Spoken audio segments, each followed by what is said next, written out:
此前我不慎跌入御花园的水池中，听说是你奋不顾身跳入湖中捞的我。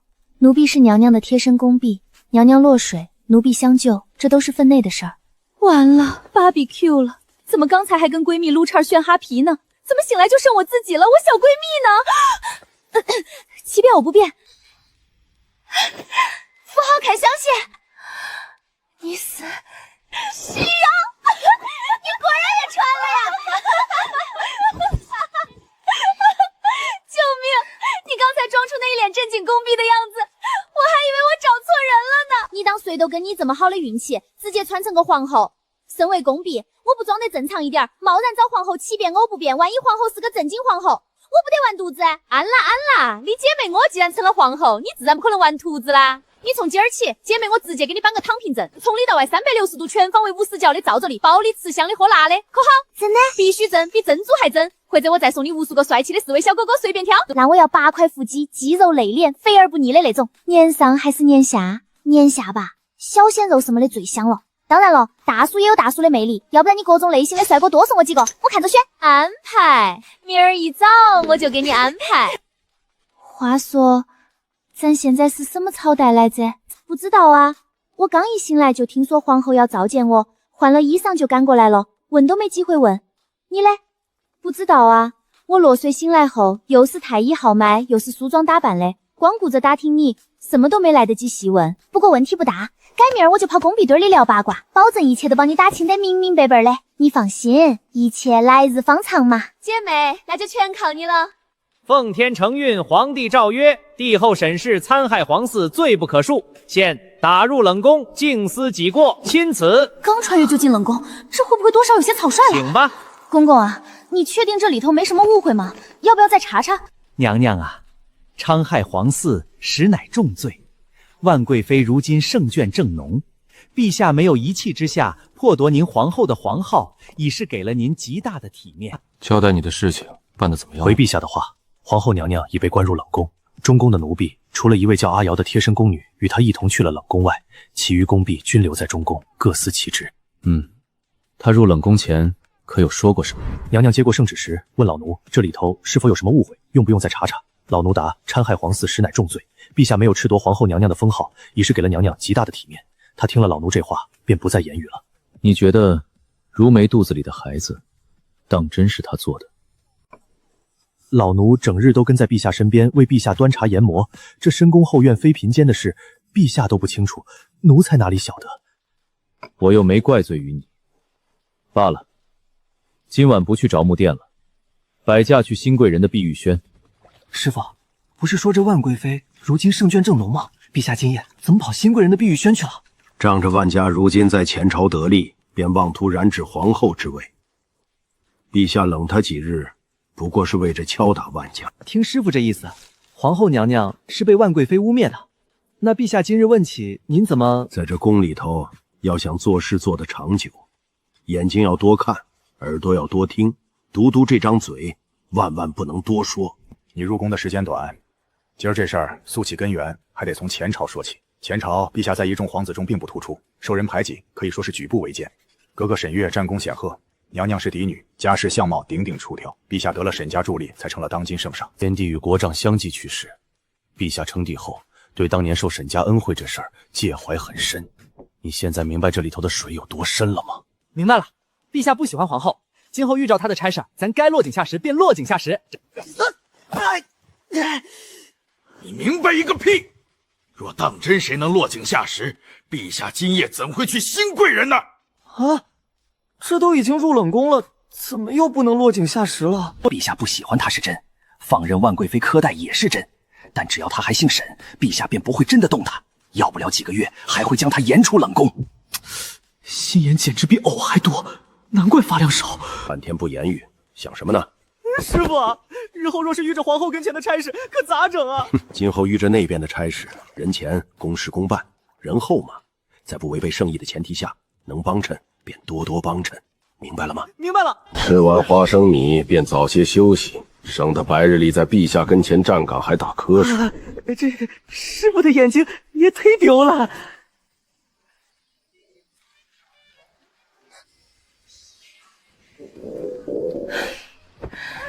瑶瑶啊，那圣旨点名只让我一个人入冷宫，你其实大可不必跟过来的。你若留在中宫，好歹伙食是管饱的。就这满屋子自主文艺的居住环境，没我陪着，你一个人半夜不得吓哭。我想吃自嗨锅了，没有自嗨锅酸辣粉也是可以的。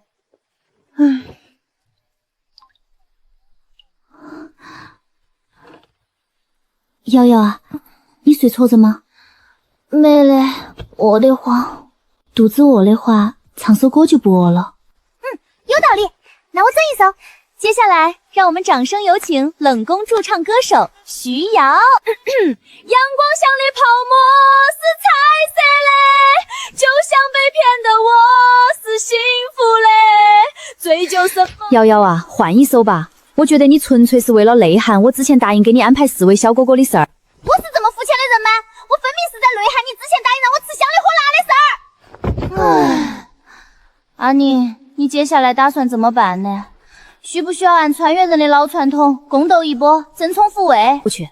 元祖能成为皇后，要么她跟皇帝感情深厚，要么她娘家在前朝极具影响力。我的罪名是残害皇室，只一个太监宣旨，便草草灌入冷宫了事。那大猪蹄儿狗皇帝连当面质问我的环节都省了，感情估计是不可能深厚的。我盲猜元祖和他多半是新婚，表面夫妻没感情的那种。呸！这狗渣男，不斗便不斗吧，为这么个狗男人浪费脑细胞，全然不知道。咱就在冷宫好好住着，等明儿雨一停，我就去修屋顶。老这么滴滴答答的漏雨，可真是太烦人了。还得想办法改善一下伙食。顿顿指着送来的这点冷馒头过日子，也不是个事儿。可惜了，咱被困在了冷宫，要是穿越到宫外的话，凭我的本事，也能让你顿顿吃上3菜1汤。我今天去后院井边提水擦窗板的时候，发现井口旁的杂草堆里长了一大片新鲜的蒲公英。可惜了，咱没有鸡蛋。这好办啊，明儿雨一停，我就偷摸着翻墙出去，给你整2蛋回来。别闹，这深宫后院的，你上哪儿弄鸡蛋去？俗话说得好，有钱能使鬼推磨，鸡蛋而已，花点钱不就有了？你这话说的好有道理的样子，所以你有钱吗？把这卖了不就有钱啦？赶紧给我列个清单，我明儿一早拿着这镯子换物资去。这合法吗？明面上应该是不合法的，不过私下里偷摸着应该是没问题的。这宫斗剧里被贬冷宫的弃妃们，不都找丫鬟卖自己寿司换好吃的吗？有道理。瑶瑶啊，晚安。阿宁，晚安。阿丽，等我好消息，早去早回哦。既然要在冷宫常住，必须把这1亩3分地好好捯饬捯饬，可持续发展才是筋道理。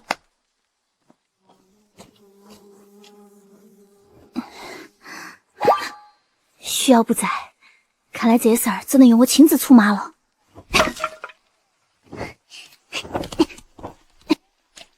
你的实话，娘娘小心，这冷宫偏远，您何苦亲自跑一趟？百足之虫，死而不僵。皇后如今确实是一时失势，可只要她哥哥沈将军还在一日，她这后位便永远稳当。锦上添花的情谊，哪有雪中送炭来的可贵？今日他落难，我施点小恩于他，将来待他重回中宫，自然能惦记我的好。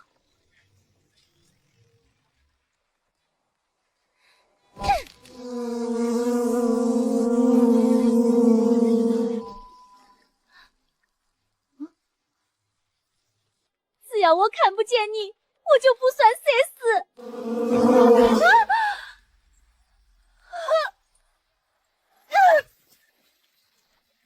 夫家，来人呐！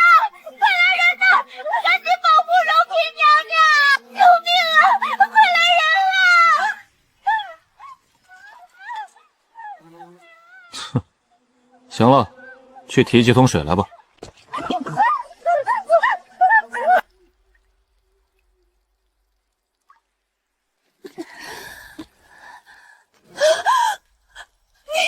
容嫔娘娘受了惊，先回寝宫找太医院瞧瞧吧，还不赶紧扶娘娘上辇！启禀皇后娘娘，冷宫院外有群疯作乱，还请娘娘开门行个方便。我这里一切都好，能不能上别处搜去？这屋顶居然还是破的，堂堂皇后就住这种地方。裴大总理长，咱还要搜宫吗？你们几个去一旁无人的冷宫处拆点砖瓦回来，替皇后娘娘修缮一下屋顶。所以又不搜了？有意见？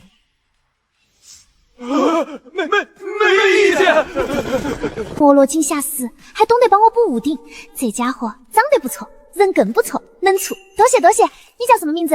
在这宫中什么来着？在下裴行川，现任禁卫大统领一职，与娘娘的蝈蝈曾是同窗。同窗啊，铁哥们儿，你能看在与我哥哥同窗的面子，帮我从宫外拿一点东西进来吗？干嘛？我需要木板、麻绳、菜种锄、锄头、铲子、竹竿、锅碗瓢盆、柴米油盐。哦，对了，你能帮我揣只老母鸡进来吗？如果担心被人发现的话，揣只小母鸡也是可以的，最主要得是母的，能生蛋的那种。裴统领，你有在听吗？娘娘可知，私自将宫外之物拿进宫，实乃抄家的重罪，尤其还当着我这位掌管宫中巡逻的禁卫大统领的面。这样啊，唉，我也就随口那么一提。既然后果这么严重，那要不算了呗。不过皇宫内这么多无人居住的房子，这些院内砖旧瓦破，会有锅碗瓢盆，会有枣树林立。回头我私下给你画张地图，这些东西都可以啦。悄悄的呢，问题不大。裴大统领，你这人可真不错。真的吗？真的，为人热情，长得还那么好看，哪都不错。看看这妹子可比哥哥顺眼多了。娘娘这是哪里话？我不过是顺路罢了。啊，对对对。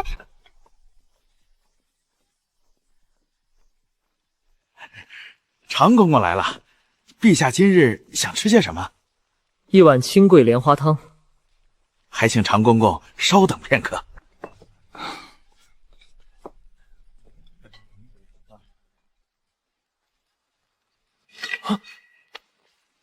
有刺！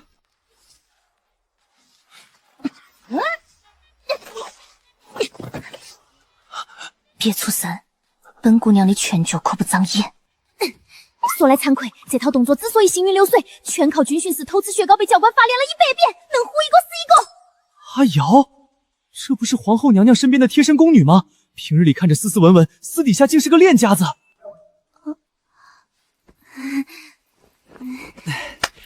阿瑶姑娘一大清早便来这御膳房，可是想找里头的厨子给皇后娘娘单独做些点心。娘娘如今手里头便只有这一件值钱的物件了，不换那些中看不中吃的糕点，只想要些便宜的盐、米、面粉和鸡蛋。公公可否帮忙想想办法？若是与这皇后娘娘跟前的差事，人前公事公办，人后能帮衬些便帮衬些。这好办呀，你且在此处等着。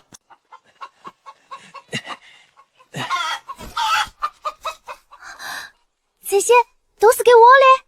不是说宫里的人大多拜高踩低，贪得无厌吗？这小太监办事儿怎会如此实诚？我是陛下跟前的人，这御膳房总管也须得卖我2分薄面。这里头东西多，你回去之后好好清点清点。嗯，时候不早了，我该给陛下端甜汤去了，就此别过吧。哎，你还没拿镯子。算了，替皇后娘娘办差事，要什么镯子？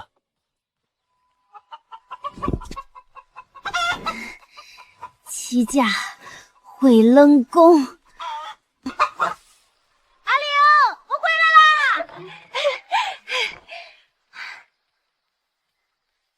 阿玲，哎，我姐没来。阿玲，吓死我！刚才在前院没找到你，还以为是在后宫的哪个把你拖去跪小黑屋了。不至于，不至于。你和你做什么？那地儿不是没烤箱吗？我寻思借着破绽娃起个土窑。瑶瑶，我跟你讲，我今天怎么？你用一个蜂窝吓跑了一个嫔妃？阿玲，不愧是你啊！碰巧罢了。你呢？孙母鸡活的，运气好，御膳房遇到个小太监，挺仗义的，弄了一麻袋东西，还没收在手中，一起打开看看不就知道了。瑶瑶，可以啊你。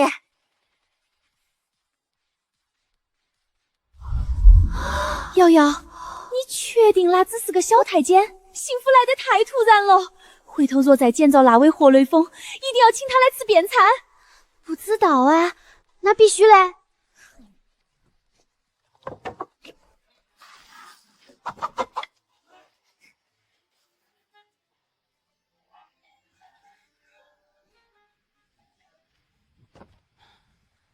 沈月啊沈月，你妹妹出事，还不是得靠小爷我罩着？一会儿沈年看到这些好吃的，指不定感动成什么样。阿玲，你这蜂蛹烤的简直嘎嘣脆啊！一个字，绝！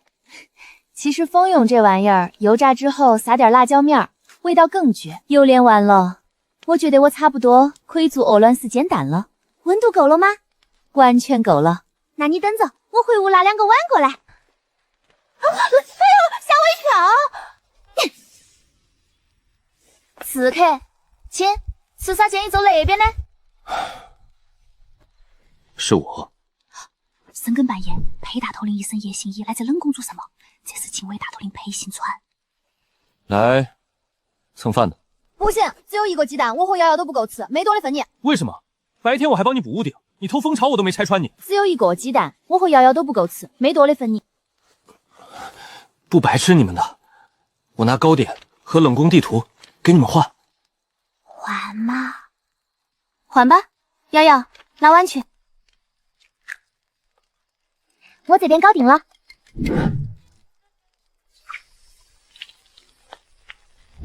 开动，开动！味道不错，就是这分量太少了。改天小爷我给你俩带1筐鸡蛋过来。你白日里不是开说从宫外带东西进来是抄家的重罪吗？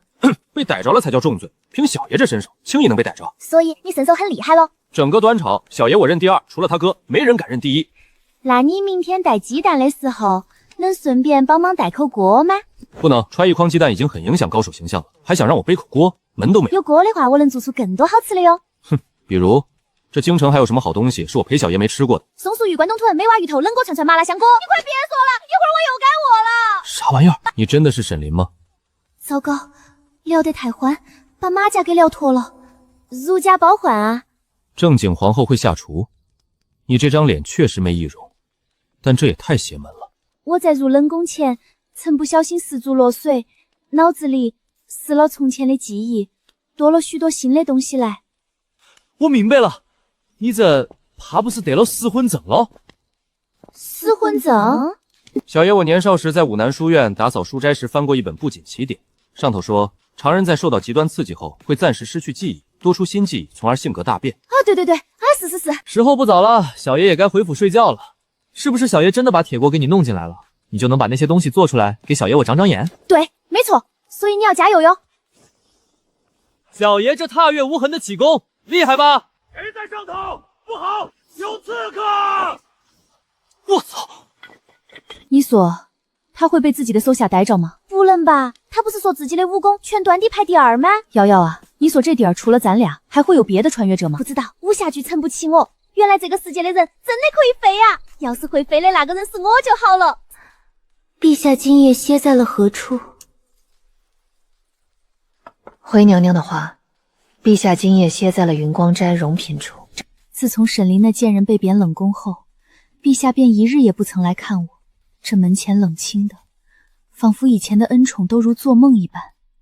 你说，陛下他是不是已经知道我假孕的事了？娘娘莫要多心，万家行事向来天衣无缝，陛下他是不会知道的。所以，他为什么不来呢？荣嫔娘娘今日不小心被蜜蜂给蛰了，陛下估计是惦记着荣嫔娘娘的伤，所以才会歇在云光斋吧。娘娘莫要担心，此事退一步想，陛下若当真知道娘娘假孕攀误皇后，不也照样装聋作哑，将那沈氏贬入冷宫了吗？眼下虽说废后的诏书还没下来，单看陛下对她的态度，这皇后之位便也算得上是形同虚叙了。只要能顺利将沈氏从皇后的位置上拉下来，这一时的失宠根本算不得什么，大不了咱再使些手段争回来便是了。至于陛下，娘娘可别忘了，您最初进这后宫的目的究竟是所求为何？所求为何？陛下从前的盛宠和这些天的冷落，让我患得患失，差一点便迷失了方向。从一开始，我入宫的目的便只为那皇后之位，一开始便抱着利用陛下恩宠上位的我，怎么也愚蠢到贪恋起这虚无缥缈的东西来了。替我梳洗吧，睡上一觉养好精神，明日精心打扮一番。陛下若还是不来这朝露殿，我便亲自端了参汤去找他。连沈林都不是我的对手，区区一个荣嫔，也配同我争？阿玲，自从半个月前裴行川夜闯皇城，外头的侍卫就换成了2班倒，这大半个月咱们连他半个人影都没瞧见。是啊，好在他留下的冷宫地图管用，加上小太监常山送来的菜种和铁锹，咱们这冷宫的日子总算是奔小康了。你确定今天要跟我一起翻墙出去吗？去啊，家里的活都干得差不多了。而且你不是说冷宫有株樱桃树，上头的果子已经熟透了吗？咱们过去摘一点，拿回来烤成樱桃米筋儿什么的，增加一点下午茶的种类。这披萨味道不错，唯一美中不足的是缺了点灵魂。救命！这冷宫连头哪儿牛都没有，我上哪儿给你整灵魂去？阿玲，咱今天摘完樱桃，若是时间还早的话，可以一起去挖点笋嘛。瑶瑶，你该不会是想让我在这冷宫给你做螺蛳粉吃吧？姐妹，你看我像是那种刚脱离贫困县就开始挑食的人吗？你不是像，你分明就是。哪有？行吧，那你告诉我，挖笋做什么？好吧，我承认我的确是想吃螺蛳粉了，你就说你给不给做吧。太麻烦了，不给做。啊，姐妹，你不爱我了吗？还不懂？姐妹，阿玲，你。行了，先说好，我不保证一定能做得出来。爱你。哎，阿玲，在院里的樱桃树下好像有人哎。有人？我需要躲起来吗？遇到问题不要慌，你被贬冷宫，此处也是冷宫，横竖都是冷宫，有什么可躲的？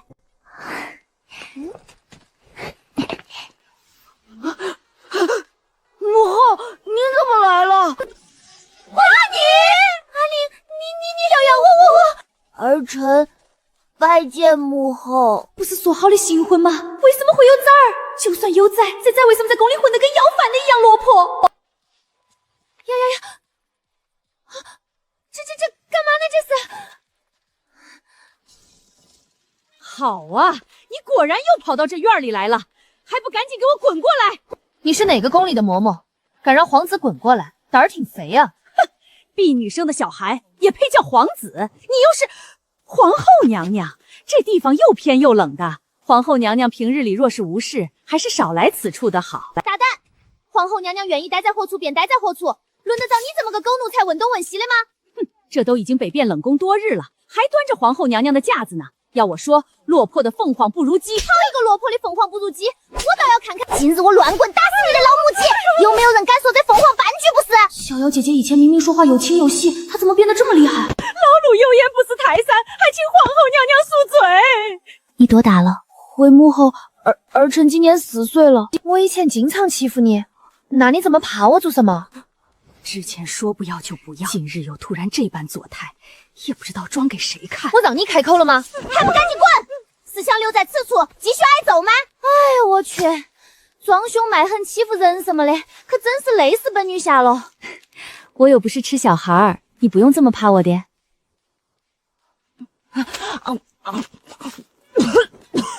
吃慢点儿，又没人跟你抢。你一直都被我肚子吗？以前是能吃饱的，从什么时候开始吃不饱嘞？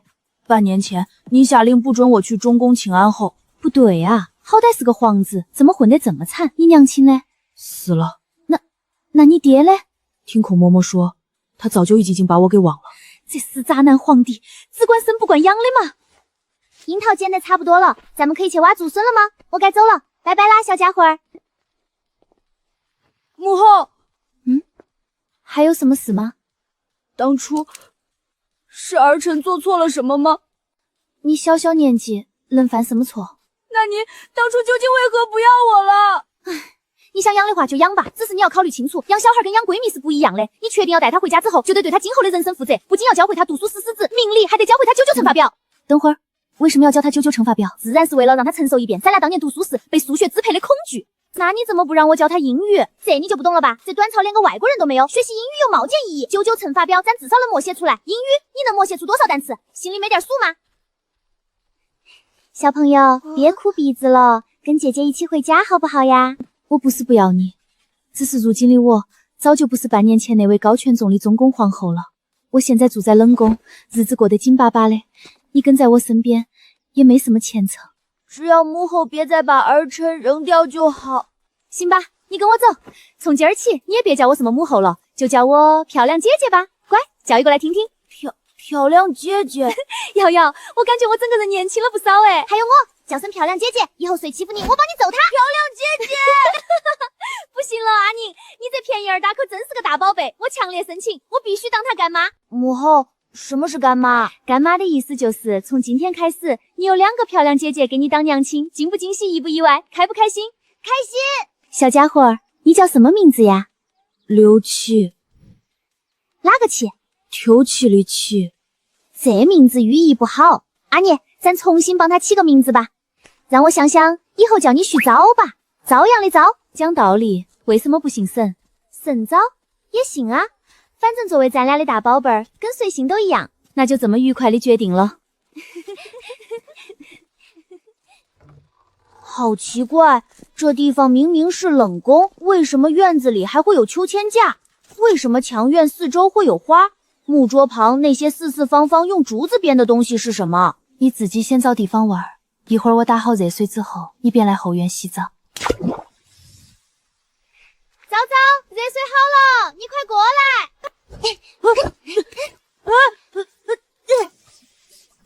乖乖，这小孩一搓一层泥。乖乖，这衣裳一搓一层浆。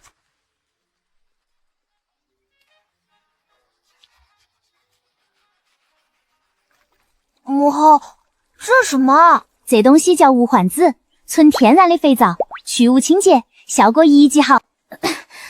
听不懂没关系，你现在还小，倒是不仅能听懂什么是肥皂，估计还能在需要的摧残下背出99乘法表。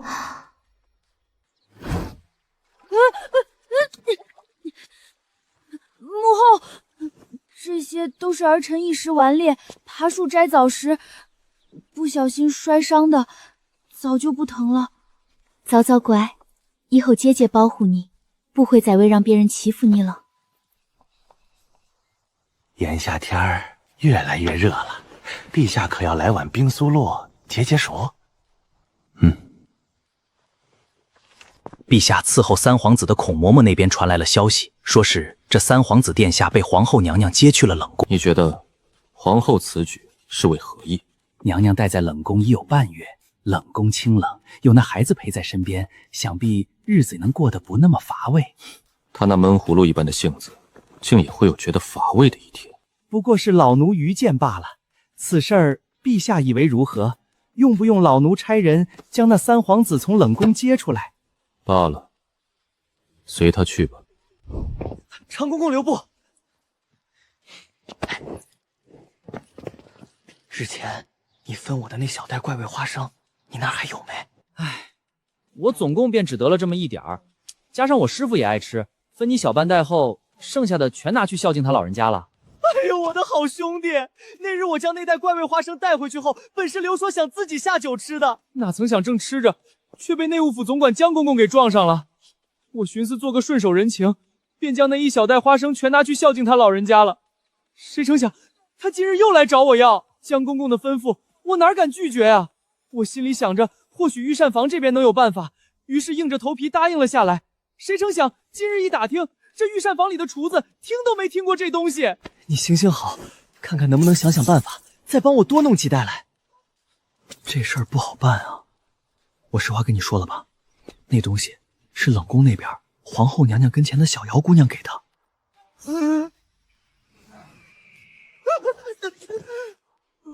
完了，冷宫那是晦气地方，东西哪是那么好弄的？我这前程算是彻底交代了。行了，别一副天塌了的模样。我也不敢跟你保证这东西一定能弄得到，只能先拿着你给的钱银，去冷宫找小姚姑娘问问看。常三，好兄弟，大概多久能？行了，今晚我就去。那行，那这事儿就拜托你了。你帮我给那位小姚姑娘那边带句话，眼下只要她肯帮这个忙，今后皇后娘娘的冷宫无论缺什么，兄弟我都愿意想办法。行。嘘，睡错了。谁睡着了？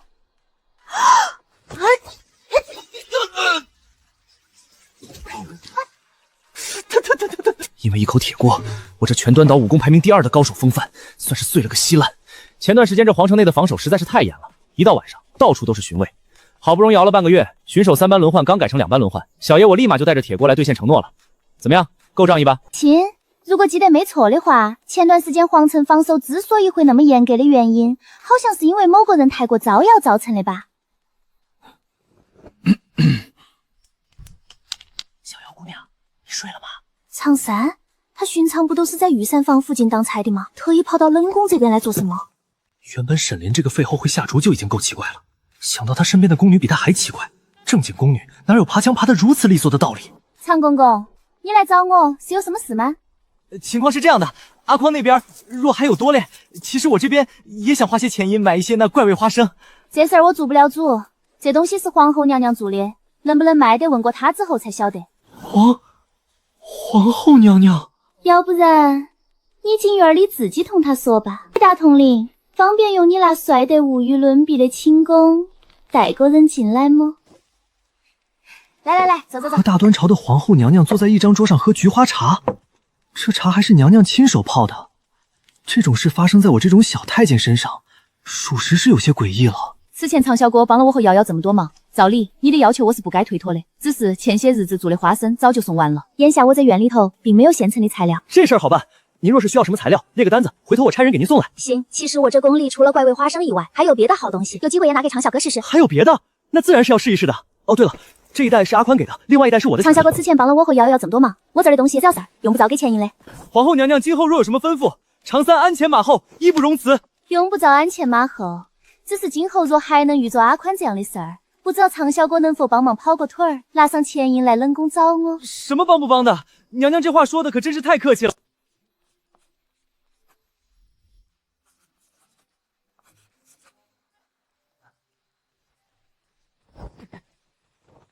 想不到你这些奇奇怪怪的东西，在这宫中竟是如此受欢迎。以后小爷来你这院里蹭饭，是不是还得备些钱银啊？不用，生意归生意，朋友归朋友。你跟我哥是同窗，吃饭就吃饭，要什么钱银？这多不好意思啊，显得小爷好像给不起钱似的。你要真觉得不好意思，蹭完饭后教我习武吧。姑娘家学什么武？而且你这个年纪想要把武功练好的话，会很苦的。他想吃白食，不教我武功，那就没饭吃，有钱也不买你。这姑娘怎么说翻脸就翻脸？哎，行吧，不过小爷丑话得先说在前头，回头坚持不了自己放弃了，可不关小爷的事儿。多谢师傅。敢威胁不给我蹭饭，那就别怪我把当年在武南书院要做的功课翻上3倍来教你。撑死3天，这丫头绝对哭着不学了。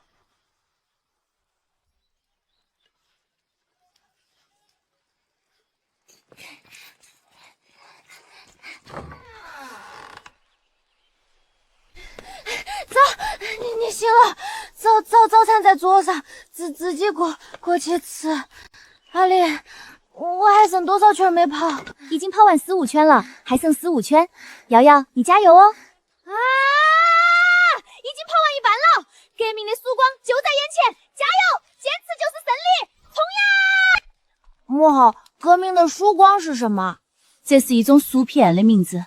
你看，曙光、薯片是不是很大？母后，薯片又是什么？薯片啊，这是一种食物的名字。简单来说呢，就是你小瑶姐姐肚子饿了，但是又不得不跑完才能吃的饭，于是她就用食物诱惑自己。加油呀，跑完就有薯片吃啦！早早呀，你今年已经4岁了，想不想跟着母后学习一下功课呀？母后这是要亲自教导儿臣吗？那你愿意学吗？自然是愿意的。母后准备教儿臣什么？阿丽，99乘法表考虑下。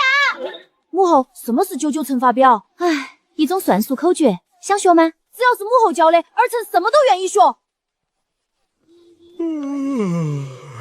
兄弟，皇后娘娘这是在做什么？好像是在教三皇子背童谣。这童谣你听过没？没听过，听着让人觉得怪想睡觉的。就是。小家伙，你的99乘法表背得怎么样了呀？已经全部背下来了。什么？不可能，这不科学！早早这么厉害，居然这么快就全背下来了。母后如果不相信，可以考考儿臣的。假设一包花生米能卖3刀桶，把这些都卖光的话，12刀桶。假设一包花生米能卖5刀桶，这些能卖多少？45刀桶。小瑶姐姐，一包如果只卖5刀桶的话，会不会太便宜了？我怀疑你捡了个变态回来，并且证据确凿。母后天才是指什么？变态就是聪明厉害的意思。母后会做这么多好吃的东西，母后真变态。对，没错，这词儿就是这么用的。哎呀，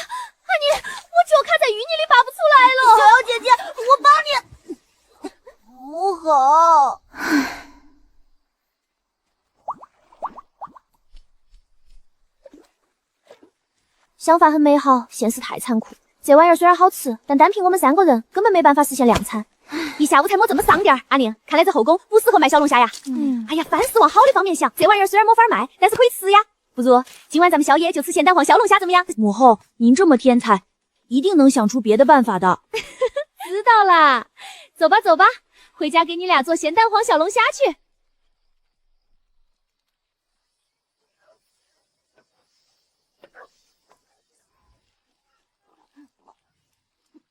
拿个盆儿来。哟，做什么呢？这么香。哎，沈林，你从哪儿捡来这么丑一小屁孩？皮包骨头，跟瘦猴似的。裴新川，想蹭饭的话，我劝你最好把你的爪子从我家大宝贝的脸上松开。哼，要学武功的时候，师傅长师傅短。这才教你功夫第1天，就对我直呼其名。这位姑娘，你到底懂不懂什么叫做尊师重道？早早别怕，这家伙也就看着凶，其实不吃小孩的。母后，这位怪叔叔是谁？就一次白事的。喂，什么叫做就一次白事物的呀？小妖姑娘，请问今天早上给你布置的任务，跑到第几圈的时候便坚持不住了？跑完了。看吧，我就说吧，习武这种事，你一个姑娘家的怎么能吃得消？世上无难事，只要肯放。你刚刚说什么？我说我跑完了。那个，你有把我早上送来的铁砂带绑在腿上吗？手脚都绑了。真的，都跑完了。不信的话，你可以问阿宁啊，我帮他数的。早早也可以作证。这合理吗？那30圈是我随口胡诌的。所以傅总跑完30圈很难完成吗？莫非我其实是那种万中无一的武秀奇才？怎么可能？你想多了，区30而已。想当年小爷在武南书院学艺那会儿，周围人人都可以做到的。瑶瑶，他急了，我严重怀疑，搞不好其实他连自己也跑不完30圈。哼，开什么玩笑！小爷我这么厉害，区负重30圈，怎么可能完不成？才不过区1天而已。你知道习武之人切记什么？习武之人切记忍者无敌。如果我有轻功飞檐走壁，快使用双截棍哈嘿。你说啥？打扰了。那啥，习武之人切记什么？师傅您继续。自然是持之以恒的毅力。毅力懂不懂？区1天，不过尔尔，有什么可骄傲的？你能坚持1个月，每天都负重跑30圈吗？好啊。小瑶姑娘，皇后娘娘，你们在吗？娘娘，这是什么？刚做的宵夜，咸蛋黄小龙虾。2位来都来了，一起吃点吧。来，坐。这位就是常小果日提到的阿宽小果吧？你要的东西，给。多谢娘娘。我原就打算在宫里卖来着。阿宽小果今后若是还想要，直接拿着钱来冷宫找我便是。这好东西，娘娘打算卖多少钱？20刀筒1包。阿宽小果可是觉得我这价钱定得有些高了。价格倒是不贵，在宫里，但凡是个好东西，便没有便宜卖的道理。只是你我如今同桌20，也算朋友一场，对不对？既是朋友，阿宽小果若有什么想说的，直说便是。既然娘娘拿阿宽当朋友，那阿宽便给娘娘提个醒吧。东西是好东西，娘娘想卖也不是不可以，只是娘娘想过没有，万一这冷宫因为这东西的缘故门庭硕事，惊动了陛下，难免引得诸多猜忌。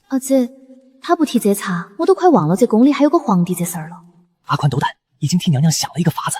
哦，说来听听。娘娘，您这无论有多少，奴才都以20刀筒1包全部买下。至于这东西在宫中定价如何，卖与何人，全与皇后娘娘无关，可好？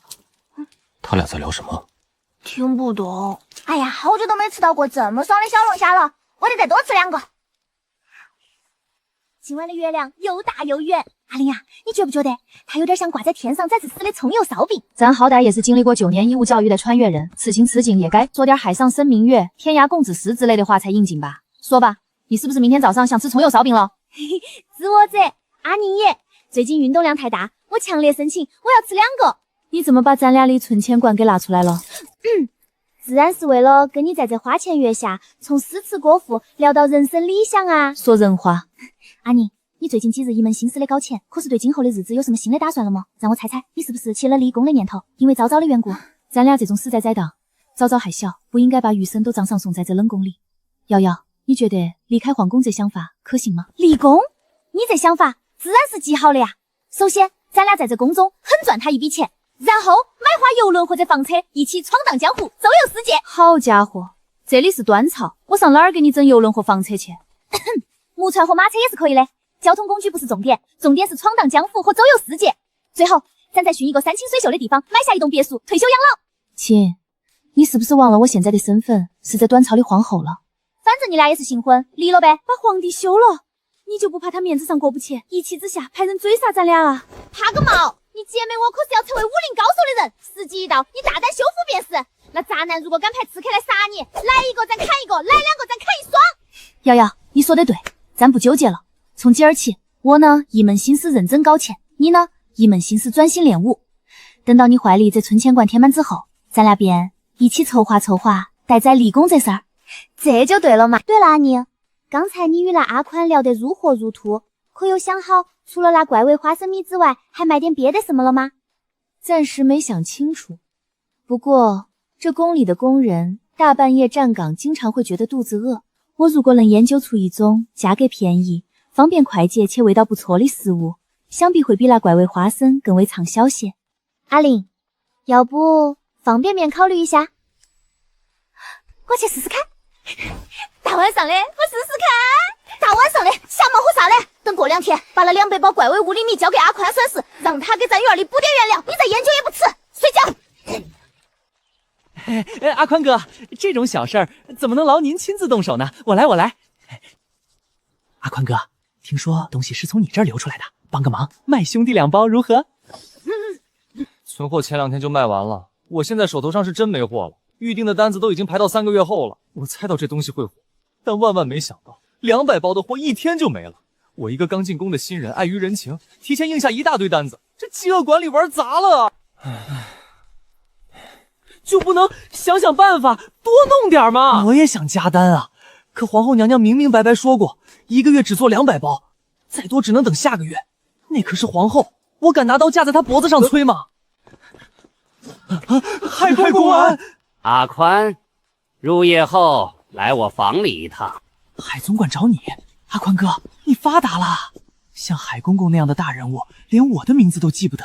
发达个屁！海公公找我，绝对是为了怪味花生。福兮祸矣，东西太火，简直是催命符啊！说说看吧，最近2日这宫里头实行的东西究竟是怎么回事啊？海公公，这是我答应过那位贵人不能说的。哼，身为内务府的人，你不会不知道，私自将宫外的东西偷进宫中来卖，是抄家掉脑袋的重罪。你这是要义气呀，还是要脑袋呀？这事若真已到了掉脑袋那一步，公公就不会在这内府里私下召见我了。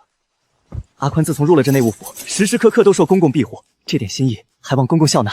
哼，你以为我是眼红你手上的生意，想贪你这点钱银？阿宽自从入了内务府，在海公公手底下当差，事事都受海公公提点。不管海公公如何看待阿宽，反正在阿宽的心里头，一直都是将公公当成师傅来看待的。这徒弟赚了钱银，拿给师傅买茶喝，不是天经地义的事儿吗？当年一同进宫，如今赵喜那老东西有人养老送终了。我说不爱慕是假，只是人心凉薄。徒弟太蠢吧，教起来费劲儿；太聪明吧，又怕心术不正。眼下这小太监阿宽瞧着倒机灵，这番话简直戳到咱家的心巴上了。你这小子，我有些口渴了，你去端碗茶来吧。真不肯说？海公公，我答应过。拜师茶都喝过了，你叫我什么？啊，师傅。跟师傅说，这东西到底是从哪儿得来的？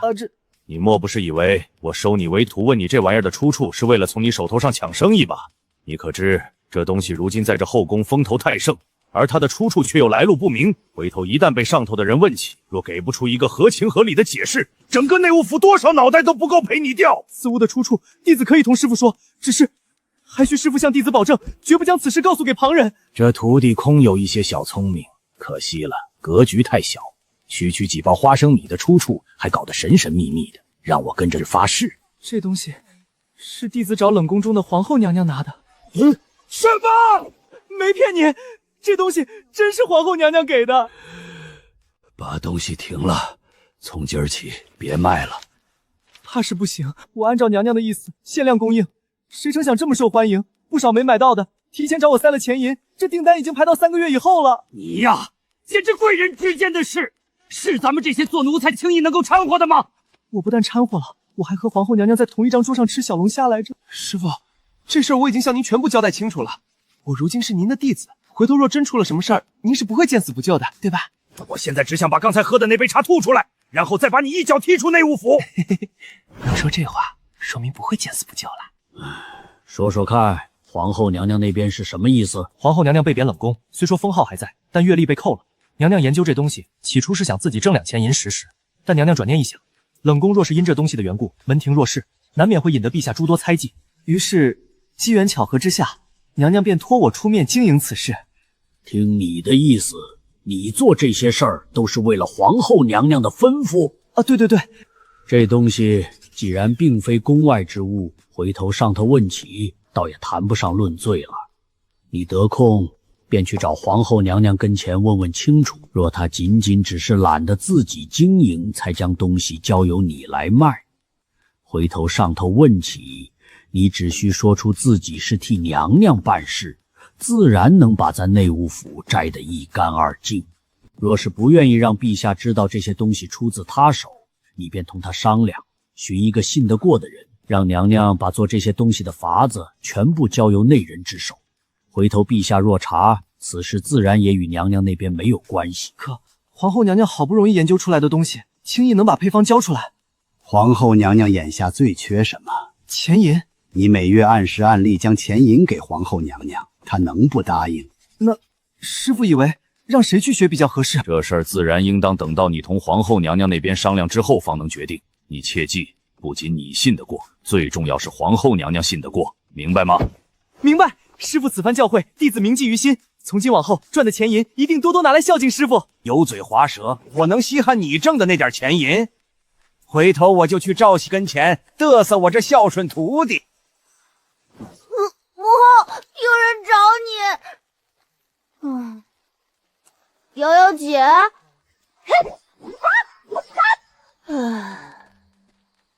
会不会力道太轻没引起注意？我为什么没有嗖的一下到院内？莫非是我把暗号记错了？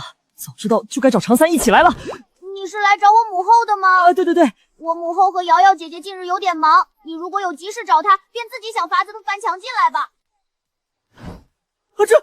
我明明记得前几日来这冷宫，分明是嗖的一下就进去了呀！需不需要哥几个搭把手，帮帮你？那可真是太感谢了，大兄弟，你这脚怎么回事？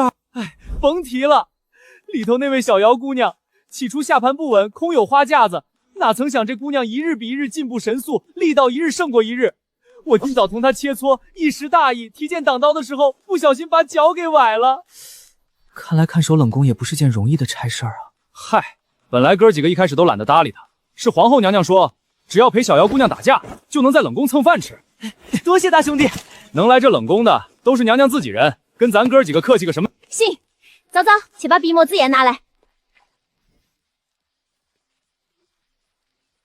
若得了这配方也还是学不会，你别让那人来这院里，我亲自教他2天也行。皇后娘娘，您这格局，活该您挣大钱啊！不知娘娘以为这方子交由谁来？瑶瑶，配方这事儿你怎么看？常来咱这院里来，统共就3人，你觉得谁合适？裴行川，小爷这炸花生的姿势帅吗？裴大统领是4大世家裴家的嫡系长孙，家里不缺钱银，不缺跑宫里来当后卫统领。他爹嫌他惹是生非，不是欺负户部侍郎的儿子，就是打了礼部侍郎的孙子，特意到陛下前给他讨了这个差事做，磨磨性子，省得他霍霍别人。难怪他不像个大统领，原来私下里竟然还是个为祸四方的富二代。该说不说，他来冷宫蹭饭，没收他钱这事儿，多少有些草率了。说服常小国这事儿，就交由你来处理了。还有一事想同娘娘商量，这东西如今在宫中很是时兴，娘娘先前给的那200包，不到1天就卖完了。眼下我因着要应付人情的缘故，身上已经压了一堆预定的单子。既然供不应求，那就加大产量呗。反正配方都已经交出去了，今后守在锅边炸花生米的那个人也不是我，多大点事儿。可娘娘先前不是说每月只限量供应200包吗？种田讲究因地制宜，做生意讲究因时而制。若是买的人太少，做多了也浪费；买的人太多，做少了难免招来怨怼。每月究竟应该做多少，卖多少，还需你根据具体的市场行情来决定。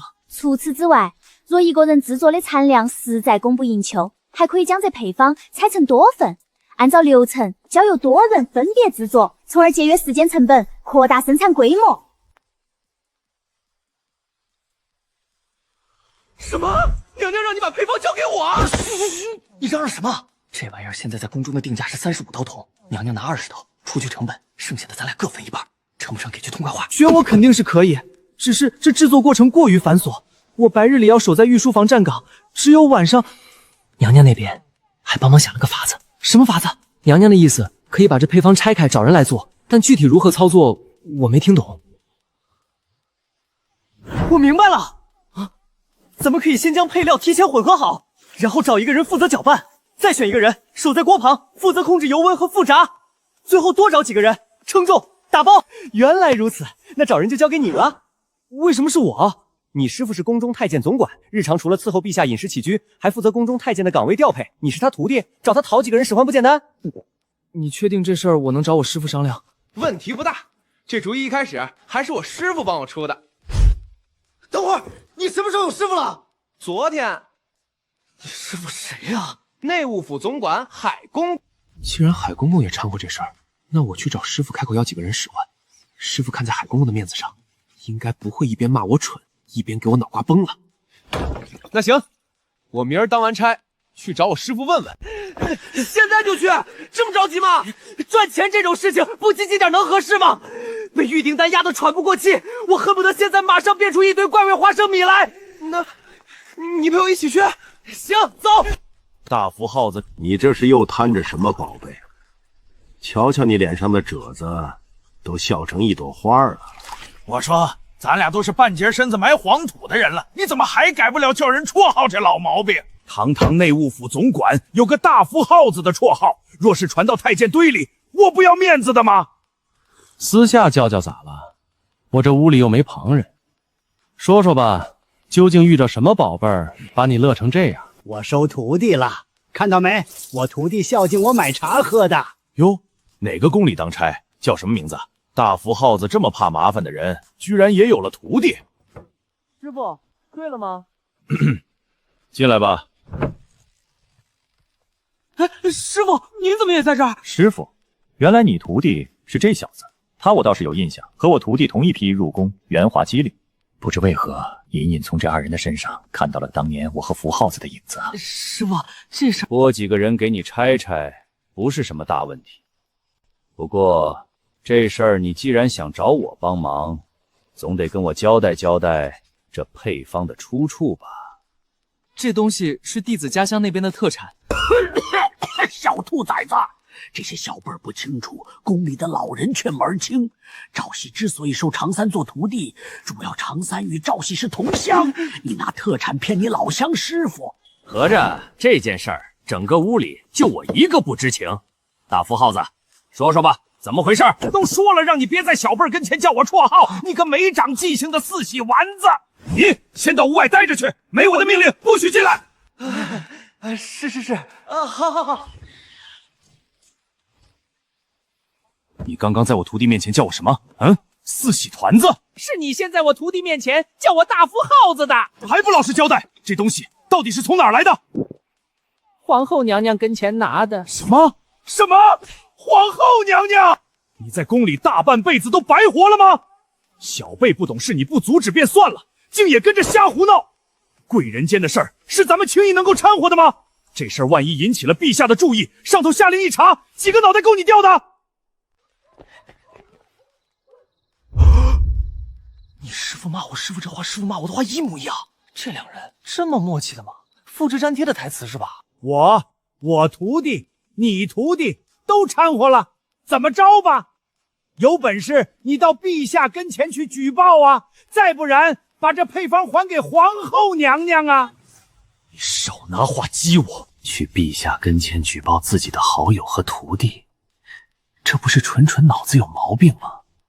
把配方还给皇后娘娘，这跟断人财路有什么分别？沈月不日便要回京，一旦沈家军入京，陛下定会下令让皇后娘娘搬回中宫，届时收拾一个下人跟收拾一只蚂蚁似的。既然这事儿没得选，门口那两个听墙角的，还不赶紧滚进来，把这事儿给我讲清楚。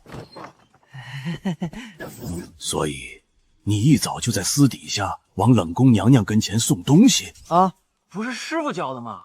私下无人处，能帮忙的地方尽量帮。这忙帮着帮着，连带着我的身家性命也一同给帮进去了，我都想换徒弟了。我以为挑个老实的胜在稳妥，稳妥个屁！闷不吭声就把我拉下水，临了还给我补一刀。咱们这位陛下天生便有一副九曲玲珑心肠，此事若想瞒天过海，从一开始便应当将你们二人在这宫中贩卖怪味花生的事儿透些给陛下听。不过若想不着痕迹地提起此事儿，还得寻个合适的由头，还不可以透得太细致，否则显得有些刻意。弟子不是故意的，主要是这些日子干活干的实在是太累了，还请师傅怎么回事？陛下跟前当差也敢打盹，活腻了！为师怎么教你的？叫你少管闲事儿。可是师傅，徒弟就这一个朋友。嘘，小点声，若因这事儿吵着了陛下用饭，仔细你的皮。怎么回事？哼，陛下问你话呢，快说。回陛下的话，前些日子奴才因过生辰，寻思手头上没什么拿得出手的东西招待朋友下酒，便借了御膳房的地儿，炸了一锅怪味花生。阿宽吃了，分给旁人，一不小心便在奴才堆里实行了起来。不少人找阿宽要，还塞钱银，阿宽没办法就找我。奴才白天里站岗，晚上还炸花生米，又繁琐又费时，夜里没睡好，便被师傅骂了。陛下贤明，还请别打我板子。我经常打人板子吗？朕为求将来青史留名，走的是贤弟路线，明面上可是从不随便打人。他刚入宫没2月，奴才给他立规矩来着，便经常拿打板子这事儿吓唬他。起来吧，回去睡个好觉，养好精神，在我跟前伺候。啊！还不赶紧多谢陛下！谢陛下！刚才那是你徒弟，怎么不挑个机灵的？回殿下话，他看着虽笨，却实诚。规矩老奴可以慢慢教，心眼实诚的放在陛下身边，老奴走后也放心些。走？要去哪儿？陛下，奴才老了，再过几年，老奴到茶杯都端不动时，陛下身边总该有个趁手的使唤不是？陛下若是不喜欢，回头奴才换个聪明的。不必了，就他吧，实诚的，用着放心。那什么花生的事，回头你插几个粗使能干的帮帮他，省得他白日里总打瞌睡。要不干脆让他停了吧，横竖也赚不了几个钱银。事儿既然要做，便把它做得漂亮些，正好也能磨练你那徒弟的老实性子。忠心固然重要，可若太蠢，朕用着也不顺手，历练锻炼也好。老奴替常三多谢陛下栽培。这便是皇后娘娘您此前说的新产品，不容易啊！我等这玩意儿已经等了好些天了。哇，这什么？销售额下滑算什么？只要娘娘出手，必是王炸。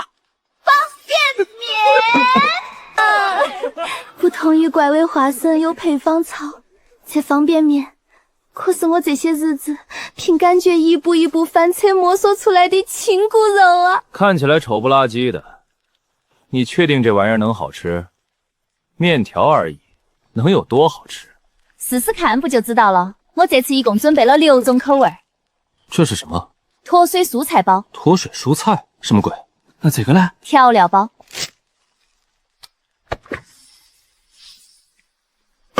干嘛？小妖姑娘这是在泡面啊。这东西要用水泡过之后才可以吃吗？你要想干吃也行。原来如此，泡它！开盖。这东西看起来怪怪的，闻着来味贼大，吃起来竟然筋道极了。这该死的美味，跟我平日里吃的软塌塌的面条完全不是一个物种。娘娘，您简直就是全端朝最聪明、最厉害的人。这东西能让小爷带点回家孝敬老爷子吗？哦，好厉害！还可以吗？牛逼他老爷跟牛逼开门，牛逼到家了啊！没错，就是这个味儿，吃的我都有点想家了。味道完全不一样，这哪里是方便面，这他妈是商机，是钱银啊，有没有？成功了！接下来只需要将制作泡面的方法分成多个步骤，交给常三量产化管理，阿宽统一经营销售，而我就可以在这冷宫里躺着数钱了。兄弟，有没有闻到一股什么味儿？闻到了，好香啊！肯定是咱们这位冷宫娘娘又研究出新东西了。好香啊，好想进去蹭口饭吃。这不好吧？咱俩可是负责看守的守卫啊！皇后娘娘，您是有什么事儿要吩咐吗？多谢娘娘。上辈子作孽，这辈子做嫔妃，如今这日子真是越发的无趣了。娘娘千万不要自暴自弃，哥。这什么味儿啊！回禀娘娘，都怪奴婢贪嘴，今早吃了2桶老坛酸菜味的方便面，这才不小心。方便面，这是何物？这是一种在我们下人里兴起来的美食。娘娘要试试吗？娘娘，这是线下下人里时兴的吃食，说是味道极好。真有你说的这么厉害？那试试。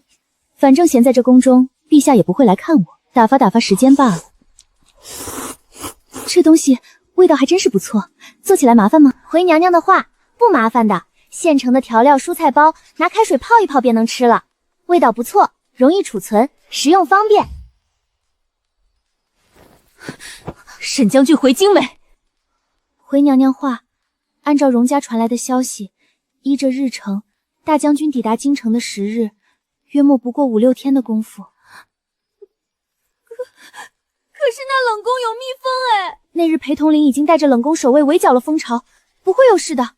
只要娘娘想做，一切便都来得及。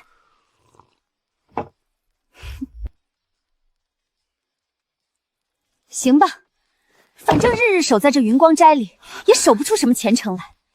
你再去多帮我准备一点这东西，回头我带上这个，再去冷宫皇后娘娘跟前试一试。岑白在此一居了，阿宁。母后，这东西一定要鼻子毒主才可以吃吗？你不懂，这玩意儿一旦失败，味道比生化武器厉害多了。当然了，成功了也不见得比生化武器好多少。母后，生化武器是什么？一种冷门兵器的名字，嘎人不见血的那种，吃一堑长一智。今日特意挑了件素的，连一个香囊都没有配。我就不信还同皇后娘娘搭不上话。把门打开，本宫要找皇后娘娘叙叙旧。沈姐姐，妹妹我来看您了。你们，娘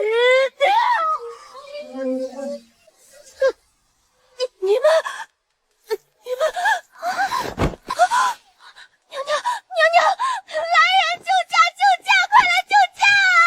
许家回宫，赶紧回宫！不错不错，就是这个味儿，真谁啊？不认识，莫名觉得有点熟，但又没啥印象。看来母后说的是真的，冷门兵器，嘎人不见血。陛下为了朝政之事，日理万机，当心别累坏身子。臣妾今晚备了莲翅酥，陛下晚上来用膳吗？爱妃有心了，朕今晚一定来。朕先去上朝了。前些日子暹罗那边进贡了2匹飞霞锦，朕已经让司衣坊那边照着你的尺寸连夜裁了2件衣裳，一会儿有内务部的人给你送来。多谢陛下赏赐。陛下，爱妃还有何事吗？臣妾无事，陛下快去上朝吧。娘娘还是没能寻着机会跟陛下提废后之事吗？我复宠的这10日里，陛下看似对我恩宠有加，然而赏的却尽是些衣裳首饰这等无用之物。皇后被贬冷宫都已经1月有余了，莫说废除皇后之位了，便是协理6宫之职，她在我面前也未提分毫。陛下心机深沉，若我寻不到好时机，便贸然向他提起废后之事，只会引来他无端的猜忌，重蹈此前失宠的覆辙。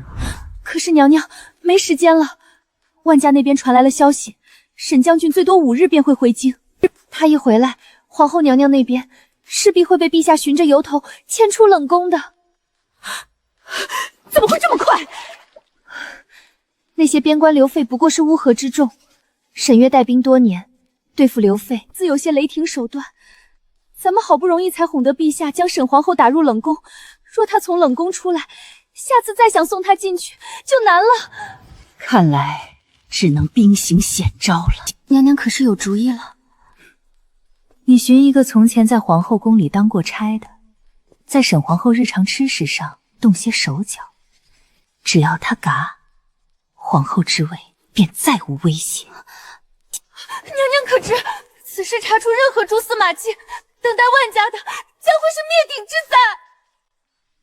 难道先前我假孕栽赃之事被查出，万家便不会承受灭顶之灾了？沈月手握重兵30万，想要在沈凌活着时拿到皇后之位，单凭恩宠远远不够，除非万家能给陛下的利益更大。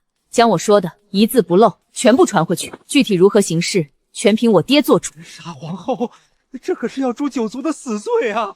万一被发现，万一……哎，金大哥，你不是在朝露殿打杂吗？今日怎么得空来冷宫送饭？常小哥，你怎么走路都没事的啊？没事吗？还好吧。哎，对了，你怎么给冷宫送饭来了？是得罪了贵妃娘娘，所以换差事了吗？我哪是得罪贵妃娘娘，我是被贵妃娘娘派来当杀手的呀！日常负责送吃食的小兄弟今天吃坏了肚子，正巧被我碰上，便帮他把这差事揽了下来。这样啊，正好我也要去冷宫，要不然一起。季大哥，近日有没有吃方便面啊？方便面是何物？我天天战战兢兢，哪有功夫关注其他东西？发现极其罕见的未开发下沉市场，销售目标锁定。方便面你都不知道？那就是它，此物在宫中甚是时兴，便宜卖你尝尝鲜。您尝尝这个，绝对是宫里独一份的。不是，我是来冷宫嘎皇后的呀。这个时候跟我推销泡面，这冷宫外面的画风到底是怎么回事啊？这招数是阿宽教的，想要把产品卖出去，便要用最亲切的话语拉近与客户之间的关系。自从接下这个投毒任务，我便知道必死无疑，连顶罪的台词都替我想好了。我不想因为泄私愤而嘎，可不接任务，宫外的母亲也会嘎，横竖都嘎。听安排，至少能保全母亲。要吗？要吗？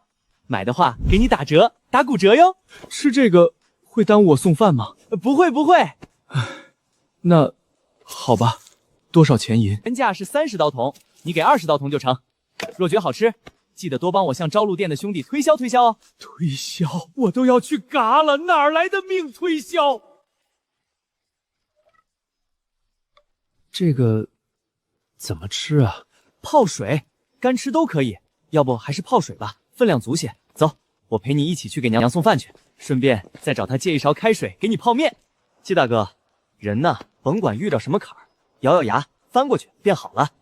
被迫毒害皇后，事后得主动顶罪，这个坎儿，你要我怎么翻？正事儿，给娘娘送饭呢。哦，请。这冷宫的守卫怎么跟他跟亲兄弟似的？娘娘，饭送来了，有热水没？介绍热水泡个面。有我啦？没，我刚卖了份泡面给帮您送饭的季宇小哥，寻思帮他泡来着。锅里烧着，我手头上没空，你自己舀去。得嘞。这位是皇后娘娘，这是在干啥呢？煮叫花鸡，哦不对，叫花鸟，叫花鹤。反正一会儿瑶瑶和昭昭带什么回来，就用你把锅什么来烤。内务府那边没送东西来吗？怎么吃个肉还得出门打猎？有阿宽在，怎么可能不送？这不是吃腻了家常菜，想搞点野味嘛。想不到这东西看起来怪怪的，吃起来还蛮好吃。一想到这东西是我的断头饭就难受。要是万贵妃也能像皇后娘娘这般平易近人就好了。等会儿，食盒，吃面就吃面，提什么食盒啊？那个食盒送来的东西。哦，你说那玩意儿，说来惭愧，娘娘一般用那玩意儿喂鸡，冷稀饭、硬馒头什么的，用来喂鸡可好了，下的蛋都比内务府那边送来的大些。娘娘平日从不吃宫外送的食物吗？完不成任务，不仅我要嘎，宫外的老母亲也会嘎。以前院子里东西是会吃，主要后院种的蔬菜长势太好了，韭菜割了一茬又一茬，加上内务府那边3不5时总往娘娘跟前送东西。瑶瑶姑娘又是个闲不住的性子，隔3差5便带着三皇子上树鸟窝，下池摸龙虾。你没瞧见门口那2守卫，脸都比寻常守卫更圆一些吗？怎么办？投毒的食盒，皇后娘娘日常用来喂鸡，我拼尽性命，难道就只为了毒死一只鸡？既然投毒的食盒注定拿来喂鸡，要不然等吃完泡面，我直接拿匕首刺杀好了。瑶瑶姑娘，你这身法越发飘逸了呀！略有小成而已。哎，这是谁啊？这位是季宇，送饭碰巧被我遇上了，便给他推销了方便面。这位小哥，要不要留下来一起吃个饭啊？多谢多谢，天助我也！正愁寻不到机会刺杀。阿娘，被黑到了，你泥巴和好了吗？这白鹤，该不会是碧玉轩新贵人院里的吧？不会的，不会的，这白鹤是我和瑶瑶姐在冷宫捉的，应该是只无人饲养的野鹤才对。无人饲养的野鹤，你们是如何抓到它的？很简单的，瑶瑶姐姐随便捡个石子儿就把它砸晕了呀。啊，这么草率的吗？小瑶姑娘会武功，当初我第一次见她，差点被她摁在地上捶。自从姐姐拜师后，天天找门口守卫练功夫，现在的身手厉害得多。刺杀个屁！那他妈是送人头！久等久等，放松过来。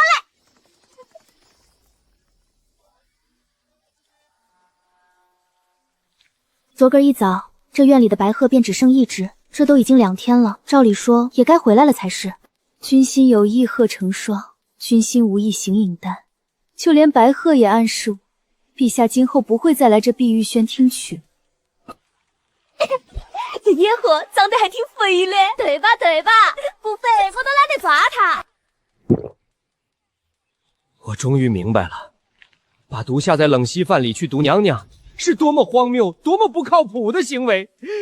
有他妈这种绝世美味的烤鹤，谁还会去啃那个破冷馒头啊？开动！季大哥在哪个宫当差啊？回娘娘话，奴才在着陆殿当差，多谢娘娘赏赐。坐吧，不用总端着外边尊卑有别的那套规矩。你拘谨，我看着也别扭。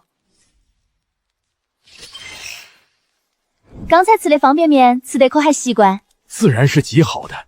你回头若是还想吃，便去内务府找阿宽，一次性多买几份，还送怪味花生米。皇后娘娘吃着呢。想蹭饭就直接过来坐。那就多谢娘娘啊！忽然好想来冷宫当差啊，不仅不会被威胁身家性命，还能有野味吃。季大哥，你这究竟是遇到什么事了？这已经是我今日第3次问你了，要不要考虑说出来，我帮你想想办法。阿宽说帮客户解决问题，要拉近与客户的关系，从而卖出更多商品。这季宇吃完泡面后一直唉声叹气，迟迟不说回购的事儿，绝对是有问题。你帮不了我的。万贵妃是何许人？弄嘎个太监跟弄嘎只蚂蚁似的，跟你说就有用了。你知道今日为何是我来送饭吗？因为送饭的那位兄弟闹肚子呗。这食盒里下了毒，我今日是奉命前来毒杀皇后娘娘的。毒皇后！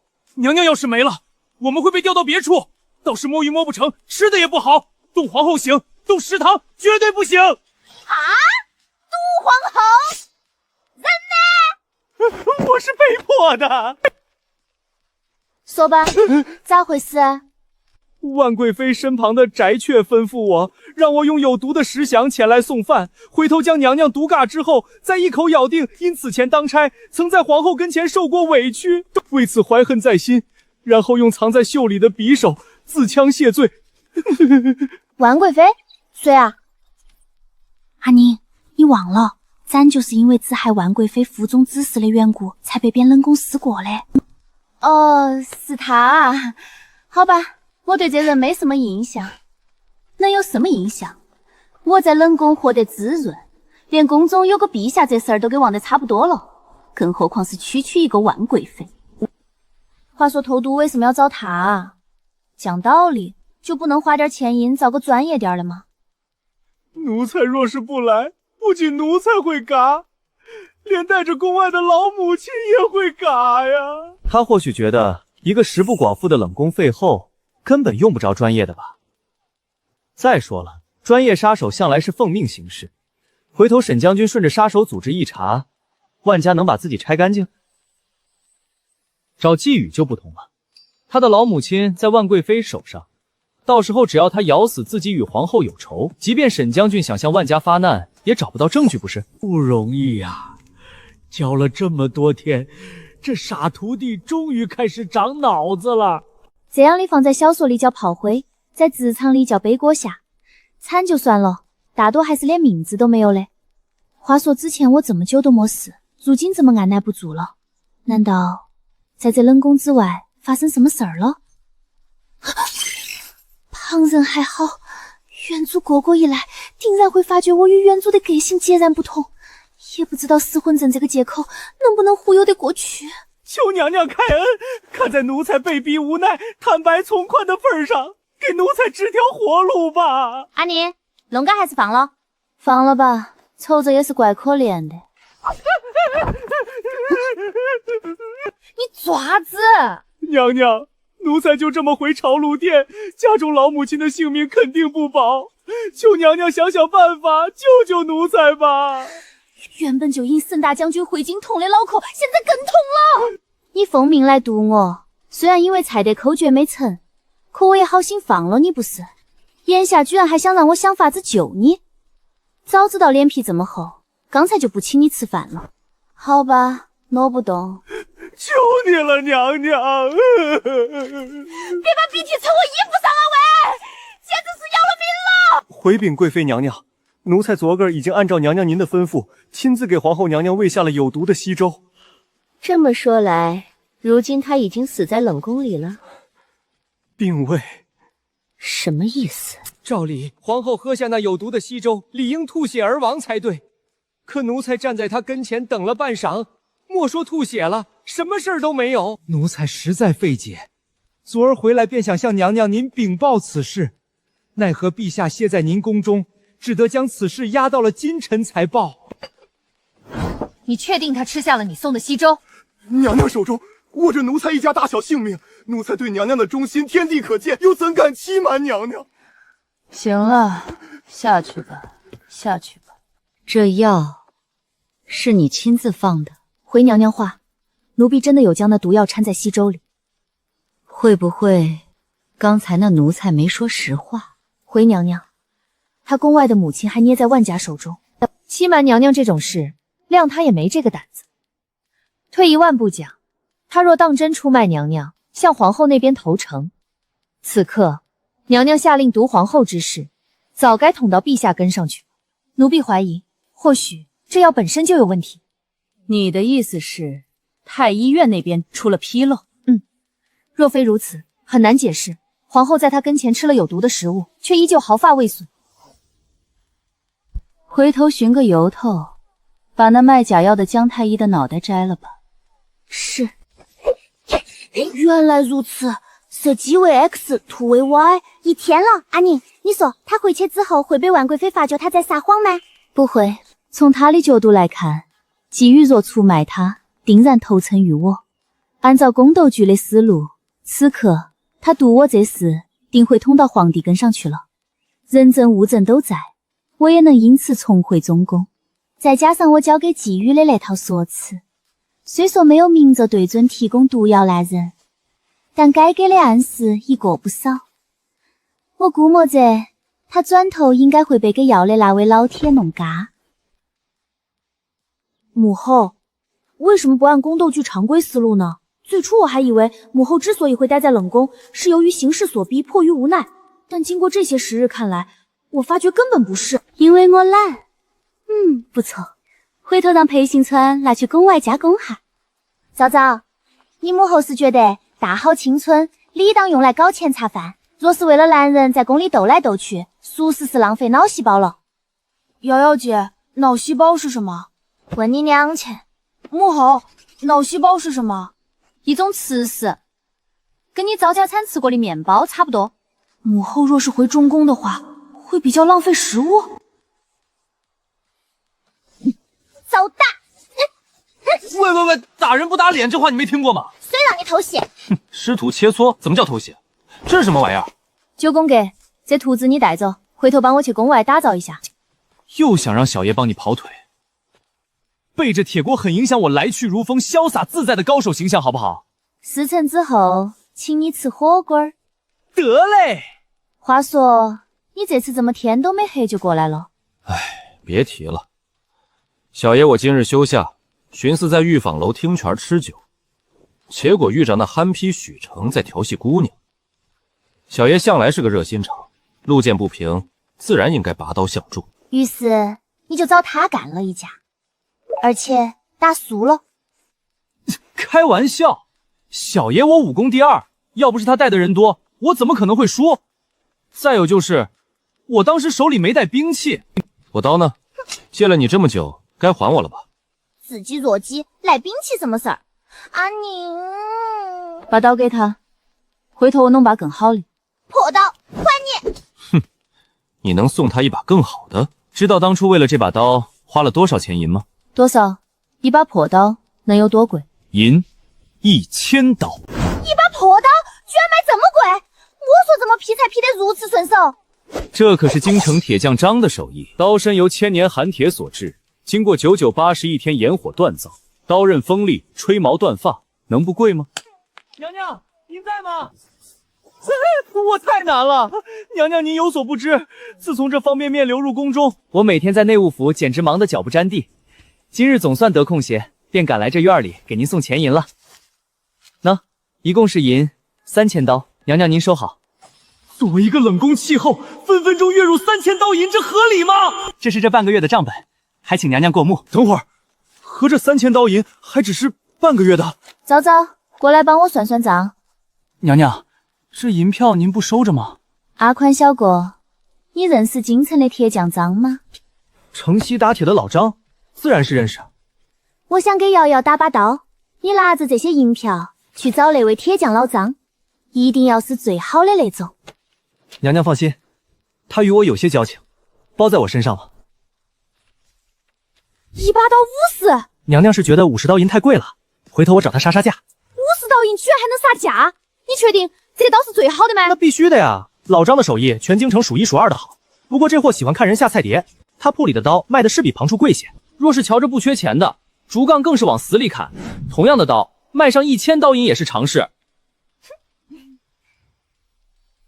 大渊中，一把破刀卖1000，那些不缺钱的族不会起义吗？要不说人聪明呢，刀卖的贵，噱头自然也少不了。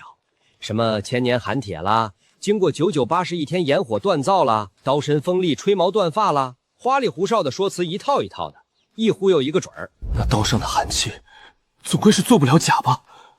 我当时专门摸过的，那铁矿通铁生寒，上头还冒着冷气。开玩笑，整个端朝都没有1000年的历史，他上哪儿整那么多千年寒铁去？材料就一般的生铜熟铁而已，平日里这些材料都放在冰窖里储藏，回头拿出来忽悠人的时候，可不就触手生寒，滋滋冒冷气吗？也就傻子才信。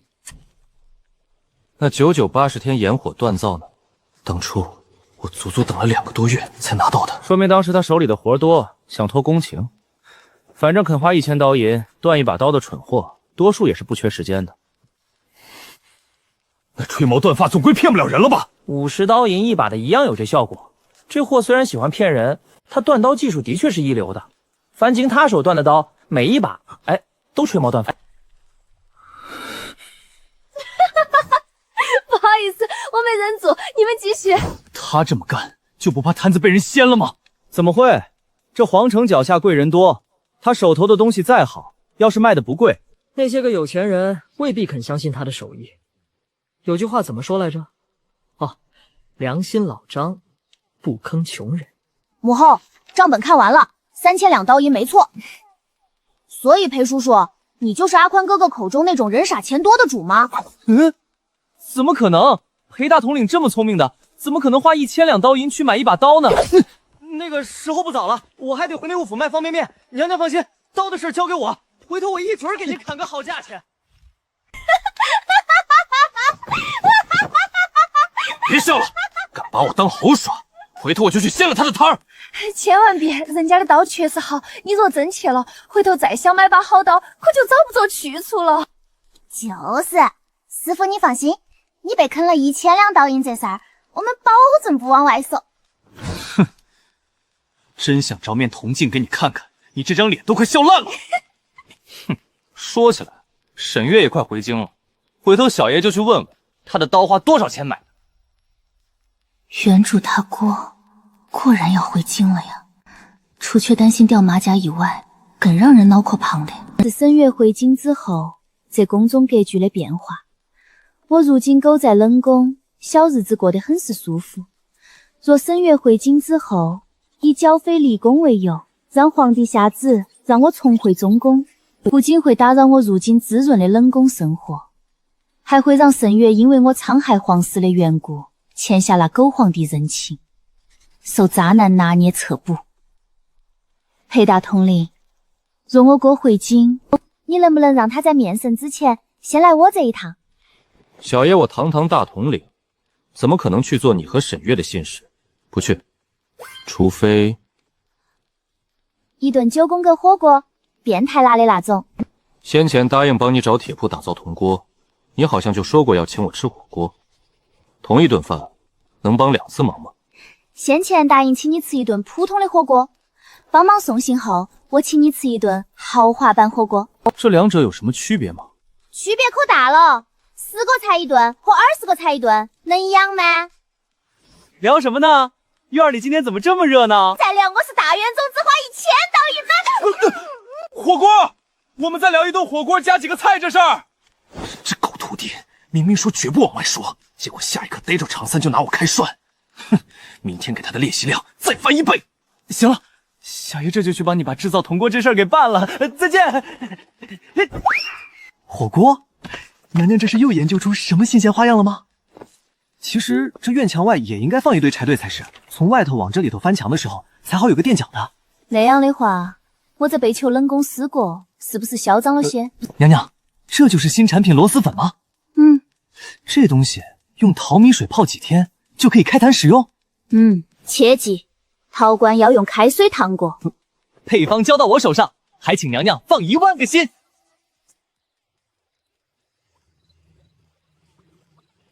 万贵妃花了大价钱请我出山，区一个冷宫废后，我3秒钟就能摘下她的脑袋。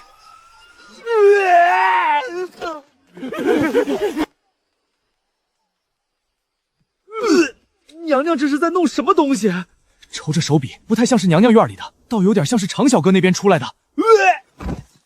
还好吧，这2日着凉，现在整个鼻子都是堵的，根本闻不到那酸笋的半点油臭气息。皇后娘娘，救命！出什么问题了吗？娘娘救命！这东西太臭了。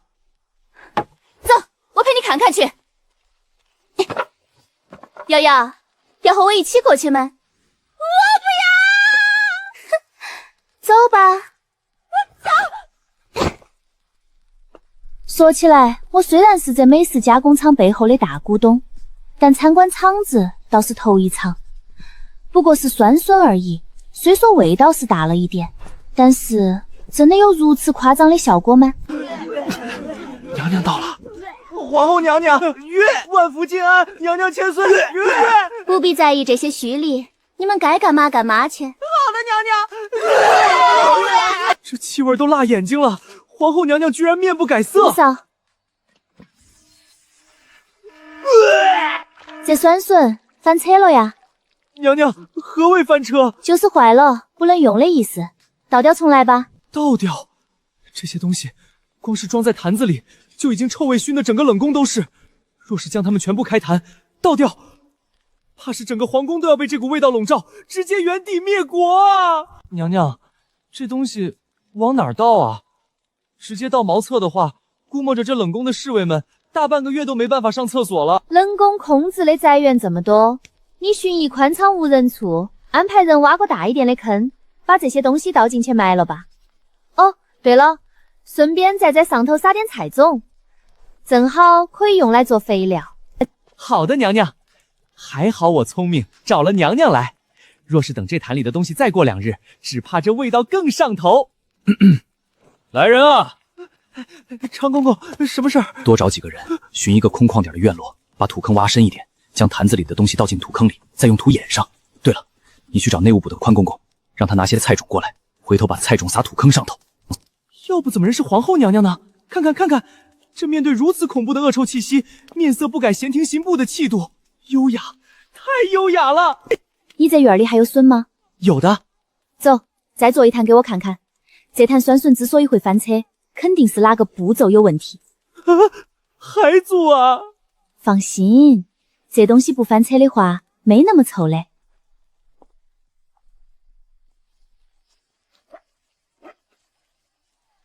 还挺有那么回事儿的。等一下。怎么了吗，娘娘？这刀之前切过什么吗？回娘娘话，方便面中的牛肉粒就是用这刀切的。此刀极为锋利，切肉切笋都很利索。烧一锅开水，把这刀和这木板烫一烫。是。娘娘，为何要用开水将这刀与木板烫烫？若是说先前之所以会翻车，主要是因为酸笋坛里混入了杂菌，没接受过9年制义务教育生物课程的他们肯定是听不懂的。因为用干净的开水烫刀与木板，也是这秘方中的一个重要步骤。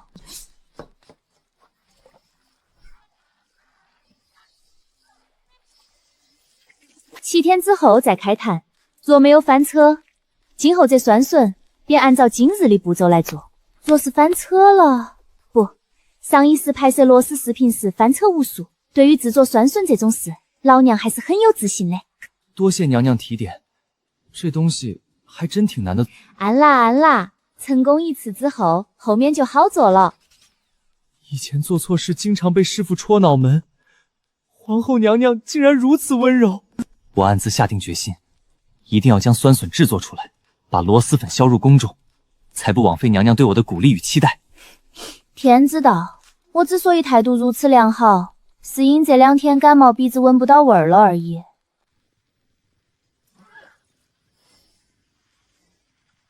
此地距京不过5里，将军可是想将大军安顿在此处？敖灿，末将在。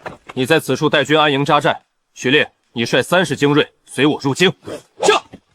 城中不得骑马入内，哪家富二代在京郊纵马？将军，恭迎沈将军回京。嗨，老朋友。喂，好歹是相识多年的老朋友了，见了面连招呼都不打的吗？哎，我问你个问题啊，你手里这把长刀多少钱一把呀？裴统领，请自重。好你个沈月，一回来就摆脸色。要不是沈林求我来找你，你以为小爷我稀罕搭理你吗？阿宁怎么了？哼，求我呀，求我就告诉你。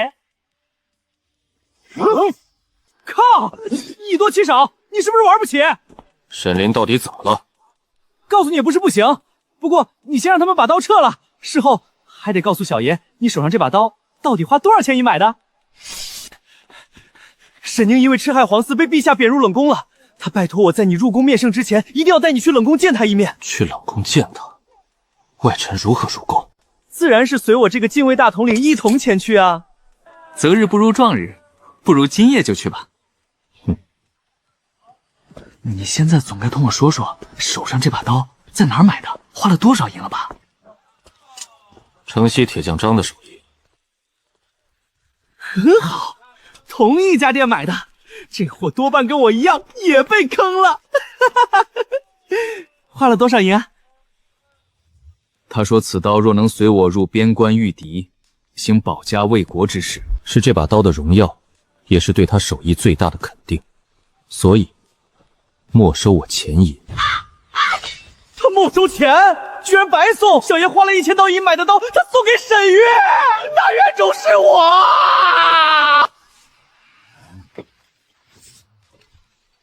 原以为这货所说的随我一同前去，是准备借职位之便，用令牌带我混入宫中。结果，这蠢货居然大晚眼的带着我夜闯皇城。早知如此，我还需要他来带。对了，忘了跟你说，你妹妹入冷宫后，似乎得了失魂症。失魂症？我离京的这些日子里，阿宁身上究竟发生了多少事？她在冷宫受苦数月，我这个当哥哥的却半点不知。我也是当年被罚抄书时，在布景起点中偶然看到的。你若有空，回头去武南书院找老师问问。阿宁她如今与从前相比，有何变化？入冷宫前的事全都忘得一干二净，性格也像变了个人，比起从前沉闷的性子，要活泼有趣的多。他现在挺喜欢下厨，经常研究一些奇奇怪怪的东西。喜欢下厨？阿宁从前在家中可是从来不碰刨厨之事的。对，总而言之，你同他见过一面之后就知道了。哟，哥来了，这位是你哥？哦，还好提醒过沈月，沈林得了失魂症，不然这货得多心塞。妹儿啊，老哥，我想死你了！元祖他哥不是将军吗？习惯，姓言行。阿雄，你来啦！眼前这人全和我妹妹判若两人，他真的是沈林吗？来都来了，一起吃顿火锅再聊呗。好。元祖他哥这么高冷的吗？瑶瑶，带早早过来吃饭了。来了。动清宫，可阿玲的丫鬟自小便同沈林在深院之中，根本没机会学武功。阿雄，你吃好了没？要不咱现在就找个地儿聊聊去。此前我带他离开后院时，故意牵起他的手腕试他。又是阿玲贪玩爬树曾摔断过腕骨，手腕处有一小节骨头是微微凸起的。除此之外，耳后那颗不起眼的小痣依旧还在，容貌可以易容，碎过的腕骨耳后的小痣却很难以假乱真。阿宁，你特意遣裴行川寻我入宫，是有什么事要同我商量吗？既然从前的痕迹全都还在，失魂症这事他自然也就信了一半。该我表演了。阿雄，我入冷宫前一天与瑶瑶一起掉入了水池之中，醒来后我俩许多事都记不清了，脑子里还多了些奇奇怪怪的东西。失魂症，裴行川入宫前便同我说过了。你找我来，应该不只是为了向我解释你生病的事吧？我入冷宫的缘由，想必你已经听裴行川说过了。由于得了失魂症，许多事我都忘记了，我自己也不确定有没有下毒害婉贵妃小产过。你放心，无论真相如何，只要有阿兄在，阿兄都会想办法将你牵出冷宫。这正是我许你私下见面的缘故。无论真相如何，还请阿兄在面圣时别在陛下跟前提起将我牵回中宫之事。此事无论我有没有实际让婉贵妃小产，至少明面上证据如此，否则我堂堂皇后，又是你沈将军嫡亲的妹妹，就算不陛下喜欢，也不至于说入冷宫便入冷宫。阿兄若是想将我监出冷宫，要么查案反供证明我无罪，要么军功来还。阿兄是前朝之臣，如何能查这后宫之事？若以军功来还，沈家又得欠陛下一次人情，受他那年。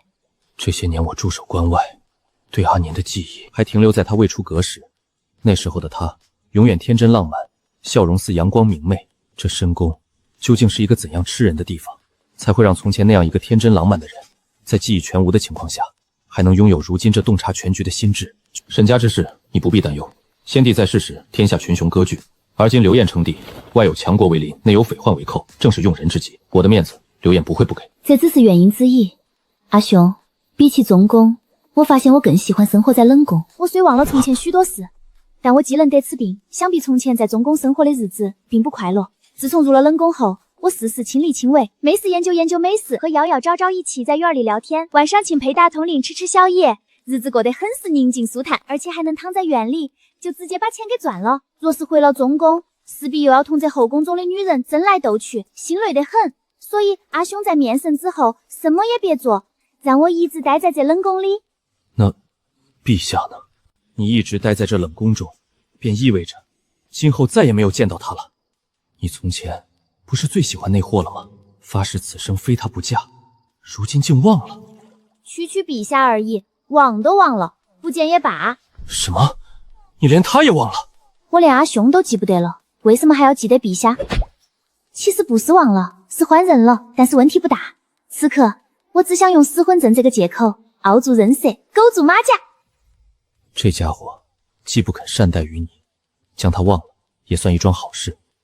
至于这冷宫，为兄还是觉得，就算你不稀罕君王的宠爱，也当拥有皇后该有的体面。阿兄，我若是住在冷宫，你在京城的日子，每晚都能同裴行川一起来这冷公园里看我。冷宫这地方，看守的侍卫大多喜欢摸鱼，加上又与我相熟，进出很是方便嘞。摸鱼？摸鱼就是爱偷懒的意思。今晚的火锅我做的，阿兄觉得好吃吗？很不错。阿兄以后常来冷宫，我每天都给阿兄做好吃的，可以吗？好，阿兄依你所言。回头若是面见陛下，你的事，阿兄不提便是。多谢阿兄。既然聊完了，我们便早些回去吧。再耽搁下去，我估摸着瑶瑶该翻墙出来训我了。一提到瑶瑶，阿兄的神色就微变，看来他察觉到瑶瑶的轻功了，必须马上打补丁。阿兄，你知道吗？瑶瑶自入冷宫后，便拜了裴行川为师，学武学得可认真了。他找裴行川学的武，那货除了轻功勉强看得过以外，还有拿得出手的功夫吗？裴行川这货武功虽不怎么样，轻功倒是勉强拿得出手。小瑶在他跟前学功夫，轻功短时间内有所建树，倒也不算奇怪。危机解除。裴统领不是说你的武功全端朝第一，他的武功全端朝第二吗？开玩笑，小爷我武功全端朝第一。江湖派系林立，藏龙卧虎。远的不说，单是这京城城西的武南书院，武功在我之上便有3人。当年在武南书院学艺时，我的各项考核的确在那一届中名列第1之位。至于裴行川嘛，若我记得不错，他综合成绩好像是倒数第2。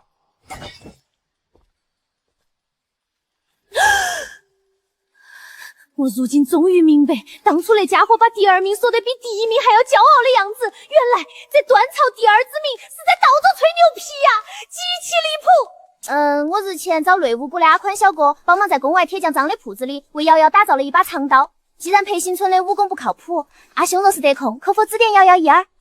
这是自然。好端端的小瑶一个侍女，怎么突然想习武了？在这吃人的深宫，在这危险的冷宫里，她连一件像样的首饰都没有了。小瑶为何要习武？自然是为了在这绝望的镜子里拼尽全力保护阿宁啊！我这做哥哥的竟还问得出口吗？阿宁，你放心，阿兄一定会护你们周全的。朕听闻沈将军昨日便已入京，怎得今日还不见他入宫面圣？回陛下，将军在剿匪之时受了重伤，特命末将代为请罪。什么？沈爱卿受重伤了？武南书院的张副院长向来医术盛名，将军托属下带信，而今他在武南书院调养，还请陛下不必挂念，待他伤好之后，自会进宫面圣。哼，一听将军想撂挑子，急了吧？沈爱卿身负重伤，朕心甚哀。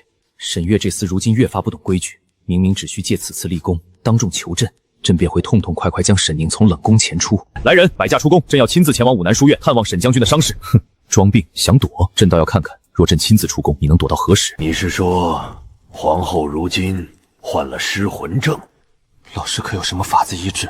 她如今是何症状？且与为师道来。关于从前之事，阿玲她技艺全无。昨日她劝我别向陛下提出要将她偏出冷宫之事，弟子见她谈吐言论，心思比之从前更为缜密，性子比之从前更为豁达，似乎特别喜欢下厨。阿玲从前是从来不做庖厨之事的。再有就是弟子回京之后派人查过，月前阿玲曾落入过湖水之中。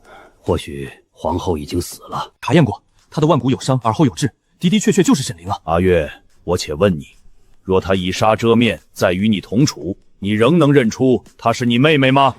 她认不出我，也不爱留言，从前的技艺全无，性子更是判若两人。除了那副完全像的皮囊，她当真还算是她吗？老师，您可有什么办法？此症治为何名为失魂症？阿月，昨日之人不可追，死了便是死了，无药可医。即便你杀了现在这位，从前那位也仍是回不来了。为师言尽于此，至于还要不要将如今的她当做沈家妹妹来看，全在你一念之间。书院因你之故来了位不该来的人，你且去将他打发了吧。大清早就被拉出来跪在地上，书院这是出了啥情况？难道昨夜偷偷喝酒这事儿又被发现了？救命！这违反院规挨罚的人也忒多了些。嘘，全院的人都跪着呢。听说是陛下来了，原来是为了沈师兄啊！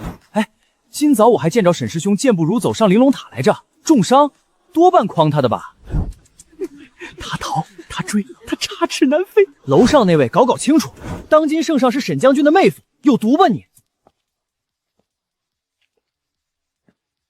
沈爱卿，朕听闻你在剿匪之时身受重伤，特意来此。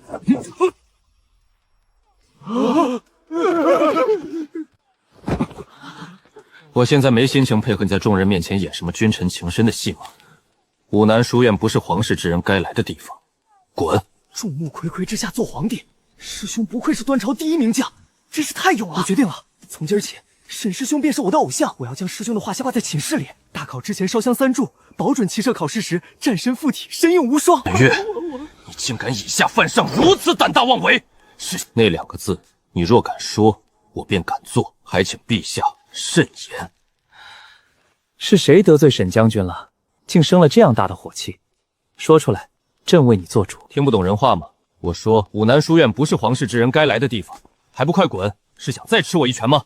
陛下，哎呦喂，我的陛下哎！您记挂着沈将军的伤势，一下朝便巴巴赶来了武南书院，可还记得昨个约了秦相商议科举之事？啊，对，朕一听沈将军受伤，整个人都乱了，竟把这么重要的事儿给忘了。如今沈将军，陛下您也见过了，身体康健着呢，不过是在同您闹脾气。陛下该回宫同秦相商议正事了。这科举之事，毕竟关乎端朝人才选拔，轻易耽误不得。沈将军在外剿匪，回京却听闻自家妹子被贬冷宫，心头有气，人之常情。但将军只知皇后娘娘被陛下贬入冷宫，却不知皇后之事铁证如山。当时将军不在朝中，没看见万家那边如何死咬此事，逼迫陛下下旨废后，到底是场人命官司。陛下即便有心袒护，也没办法在人证物证齐全的情况下不做任何处置，不是？这大庭广众之下殴打陛下，知道的晓得你们这是一家人闹了脾气，不知道的还以为将军您目无君上，蛮不讲理呢。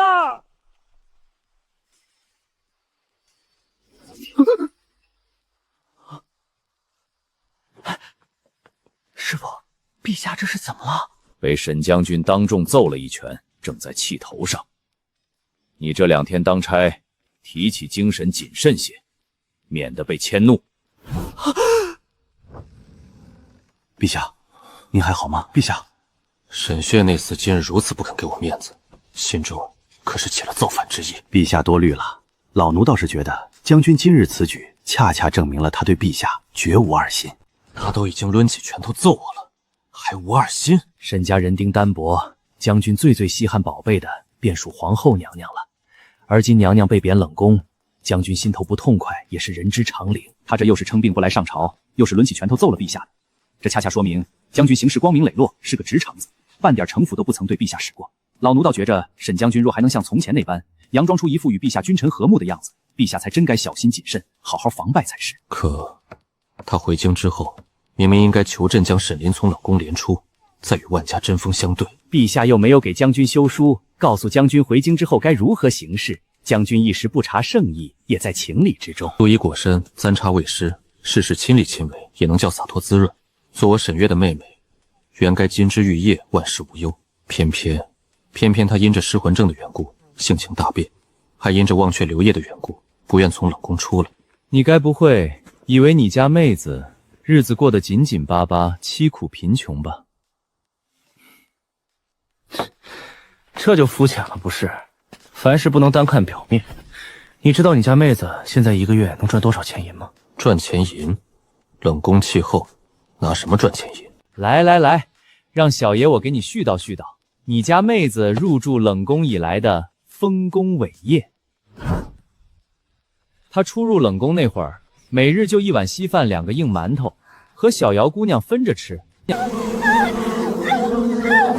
好后来他为了改善伙食，把院里的蜂巢捅了，碰巧将找他麻烦的荣斌蛰了个满头包。短短半个月呀，他就赚了3000两银子。除此之外，螺蛳粉因着酸笋发酵失败的缘故，现在正在从头再来。一旦酸笋能够量产，回头螺蛳粉一经售卖，估计赚得更多。明面上，你家妹子是冷宫气候，暗地里赚的比我这个禁卫大统领还多。还有啊，万贵妃派人来冷宫投毒，她分分钟把投毒的小太监策反不说，还顺道将万氏党派中太医院里的姜太医给阴了。现在那位投毒的小太监，3不5时便去内务府买他的东西。没错，得了失魂症后，沈林的确与从前判若两人。我上头说的那些事儿，放在从前的沈林身上，绝对半件事也干不出来。但是那又如何？如今他的所作所为，你已悉数知晓。若是沈林今晚便要被陛下拉去砍头，你救是不救？他敢？打个比方嘛，你救不救？救，不仅会救，还会顺便再揍刘晏一顿。看，这不就对了吗？要我说，你别听那些老家伙叨逼叨，回头人都给叨嘟傻了。你若非要按老师说的那样，当从前的那个妹子已经死了，大不了把现在这位当成你新任的妹子不就行了？哼，你走不走？你不走我可走了。再晚一点进宫，我估计沈林连鞋底都不会给我留。走吧。喂，酒提上啊！沈兄，啃猪蹄不用下酒的。你带。这刀50刀银，铁匠张分文不少，不是说会好好杀价的吗？老张说近日铁价上涨，所以分文不肯少。不过我阿宽啥时候吃过亏？既然老张不肯便宜些钱银，便死赖着让他送了点旁的东西。还得是你啊，阿宽！我决定了，从今以后，这把长刀的名字就叫做50银。小姚姑娘，你离远些，这刀锋利得很，看着瘆得慌。娘娘有所不知，今日武南书院内大庭广众之下，大将军抬起拳头就给陛下来了一拳，那场面之尴尬，那态度之嚣张，别说我师傅了，陛下都被打懵了。嘘，他真把那渣男走了，还是当着这么多人的面？那必须的呀！你是没看到陛下嘴角那无情，没个10天半个月根本好不了。干得漂亮！今晚我要多啃2只猪蹄庆祝一下。娘娘，被揍那位可是陛下，您嫡亲的丈夫，您这是不是笑得有点过于快乐了些？此处又没外人，我笑得开心点怎么啦？再说了，揍人那位还是我嫡亲的阿兄呢，跟阿兄比，陛下还哪里算亲？你真觉得这事儿我干得漂亮？阿兄，你是什么时候来的？从你们在聊武南书院的时候，我就已经在院里了。来，快些过来吃菜。阿兄饿不饿？要不要一起坐下吃个饭？好啊，知道你今日在院中做了不少好吃的，小爷我特意带了酒来。不好意思，小院今日只准备了6人份的菜，由于阿兄来了，所以没你的份儿。沈凌，你，哎呀，不就是没提醒你吗？小爷我错了还不行吗？别那么记仇嘛。裴统领，你想多了，我这个人从来不记仇的，因为一般有仇我当场就报了。来，各位吃菜。哇，你这猪蹄卤得好软糯啊！不愧是娘娘的手艺，这鸡腿香得很呐。舅舅，你要喝酒吗？早早给你倒。昭昭，这是阿年给你取的小名吗？你这年纪已是到了启蒙之年，你母后有没有给你找先生呀？母后与瑶瑶姐姐便是儿臣的先生。哦，他们平日里都教你什么呀？母后教昭昭99乘法表，2元1次方程。99乘法表？早早给你9背，11得1，12得2，22得4，13得3，22得牛，33得9。那瑶瑶呢？瑶瑶姐姐教昭昭如何爬树，如何下池塘摸鱼，还教昭昭如何玩弹弓。你与小瑶素日就教她这些，总要一个快乐的童年嘛。昭昭喜欢从文还是喜欢习武？与舅舅道来，舅舅派人教你。有什么区别吗？读书可明理，习武可强身，你喜欢哪个？你舅舅的意思是读书怼人，习武可揍人，你更喜欢用哪种方式欺负人？昭昭都很喜欢，小孩子才做选择。好，明日我便将军师庄墨派入这院中，教你读书识字。至于习武之事，舅舅亲自教你。多谢舅舅。咦，这群人好过分！当真，沈将军当真把陛下揍了？回禀娘娘，此事千真万确。武南书院随便寻一学子，打听打听，一问便知。若非觉得太过丢脸，陛下也不至于免了这几日的早朝，又日日歇在御书房里。奴婢估摸着，陛下在脸上未愈之前，大抵是不会出门了。咱们派去冷宫的人，接连2波都没能奈何得了沈凌的性命。奴婢原本以为沈将军此次一回京，沈凌势必会负宠重回中宫。谁成想大将军不上朝便也罢了，竟还当众殴打陛下。如此一来，不仅沈家与陛下之间生了邪隙，沈凌若是再想重回中宫，只怕更是无望了。你说他图什么呢？这消息对于万家来说的的确确是个好消息，不过沈月这操作着实让人看不懂。还能图什么？将军此举自然是自持功高，负气而为呗。你觉得沈月会是个没脑子的粗人？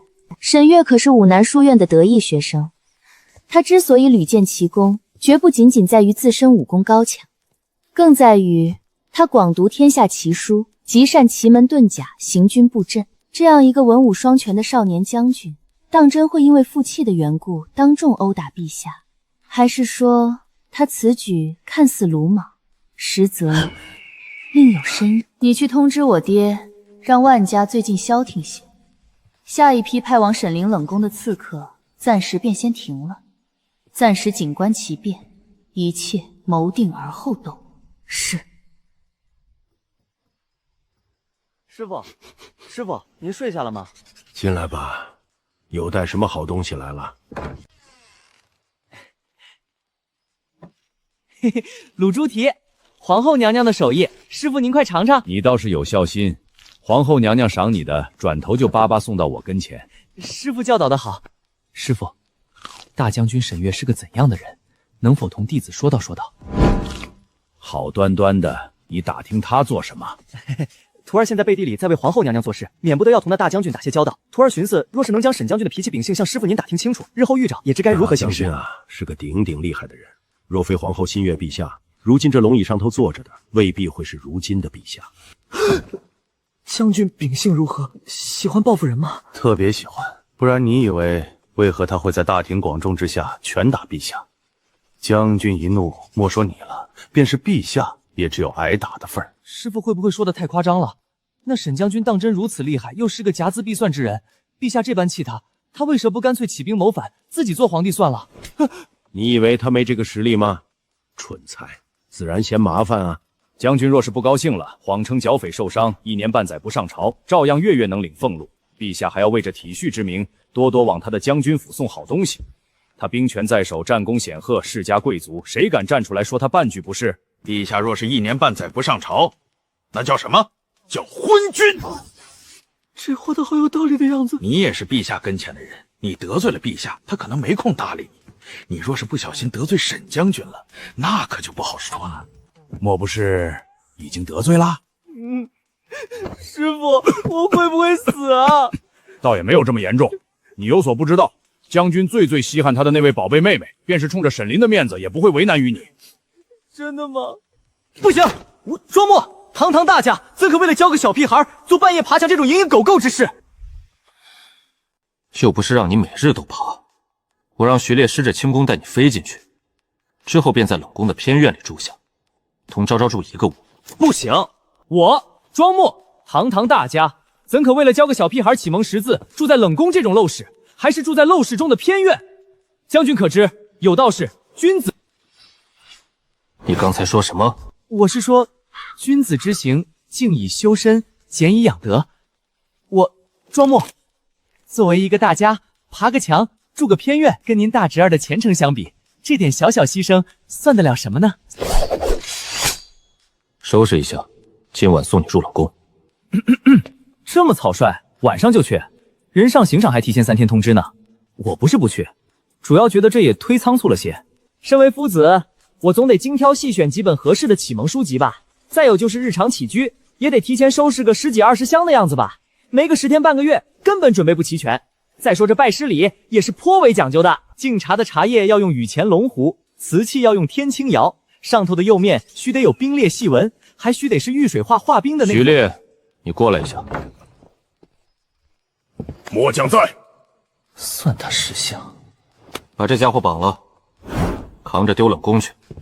沈月，你怎可对我堂堂大家行如此粗鲁之事？慢着。你终于想起我的好了。拿块破布把他的嘴给堵上。将军，属下以为此举甚为不妥。哦，你觉得应当如何？要不然把眼睛也一并蒙了吧，省得他记了路线，日后去了冷宫，时时想着翻墙逃跑。就按你说的做。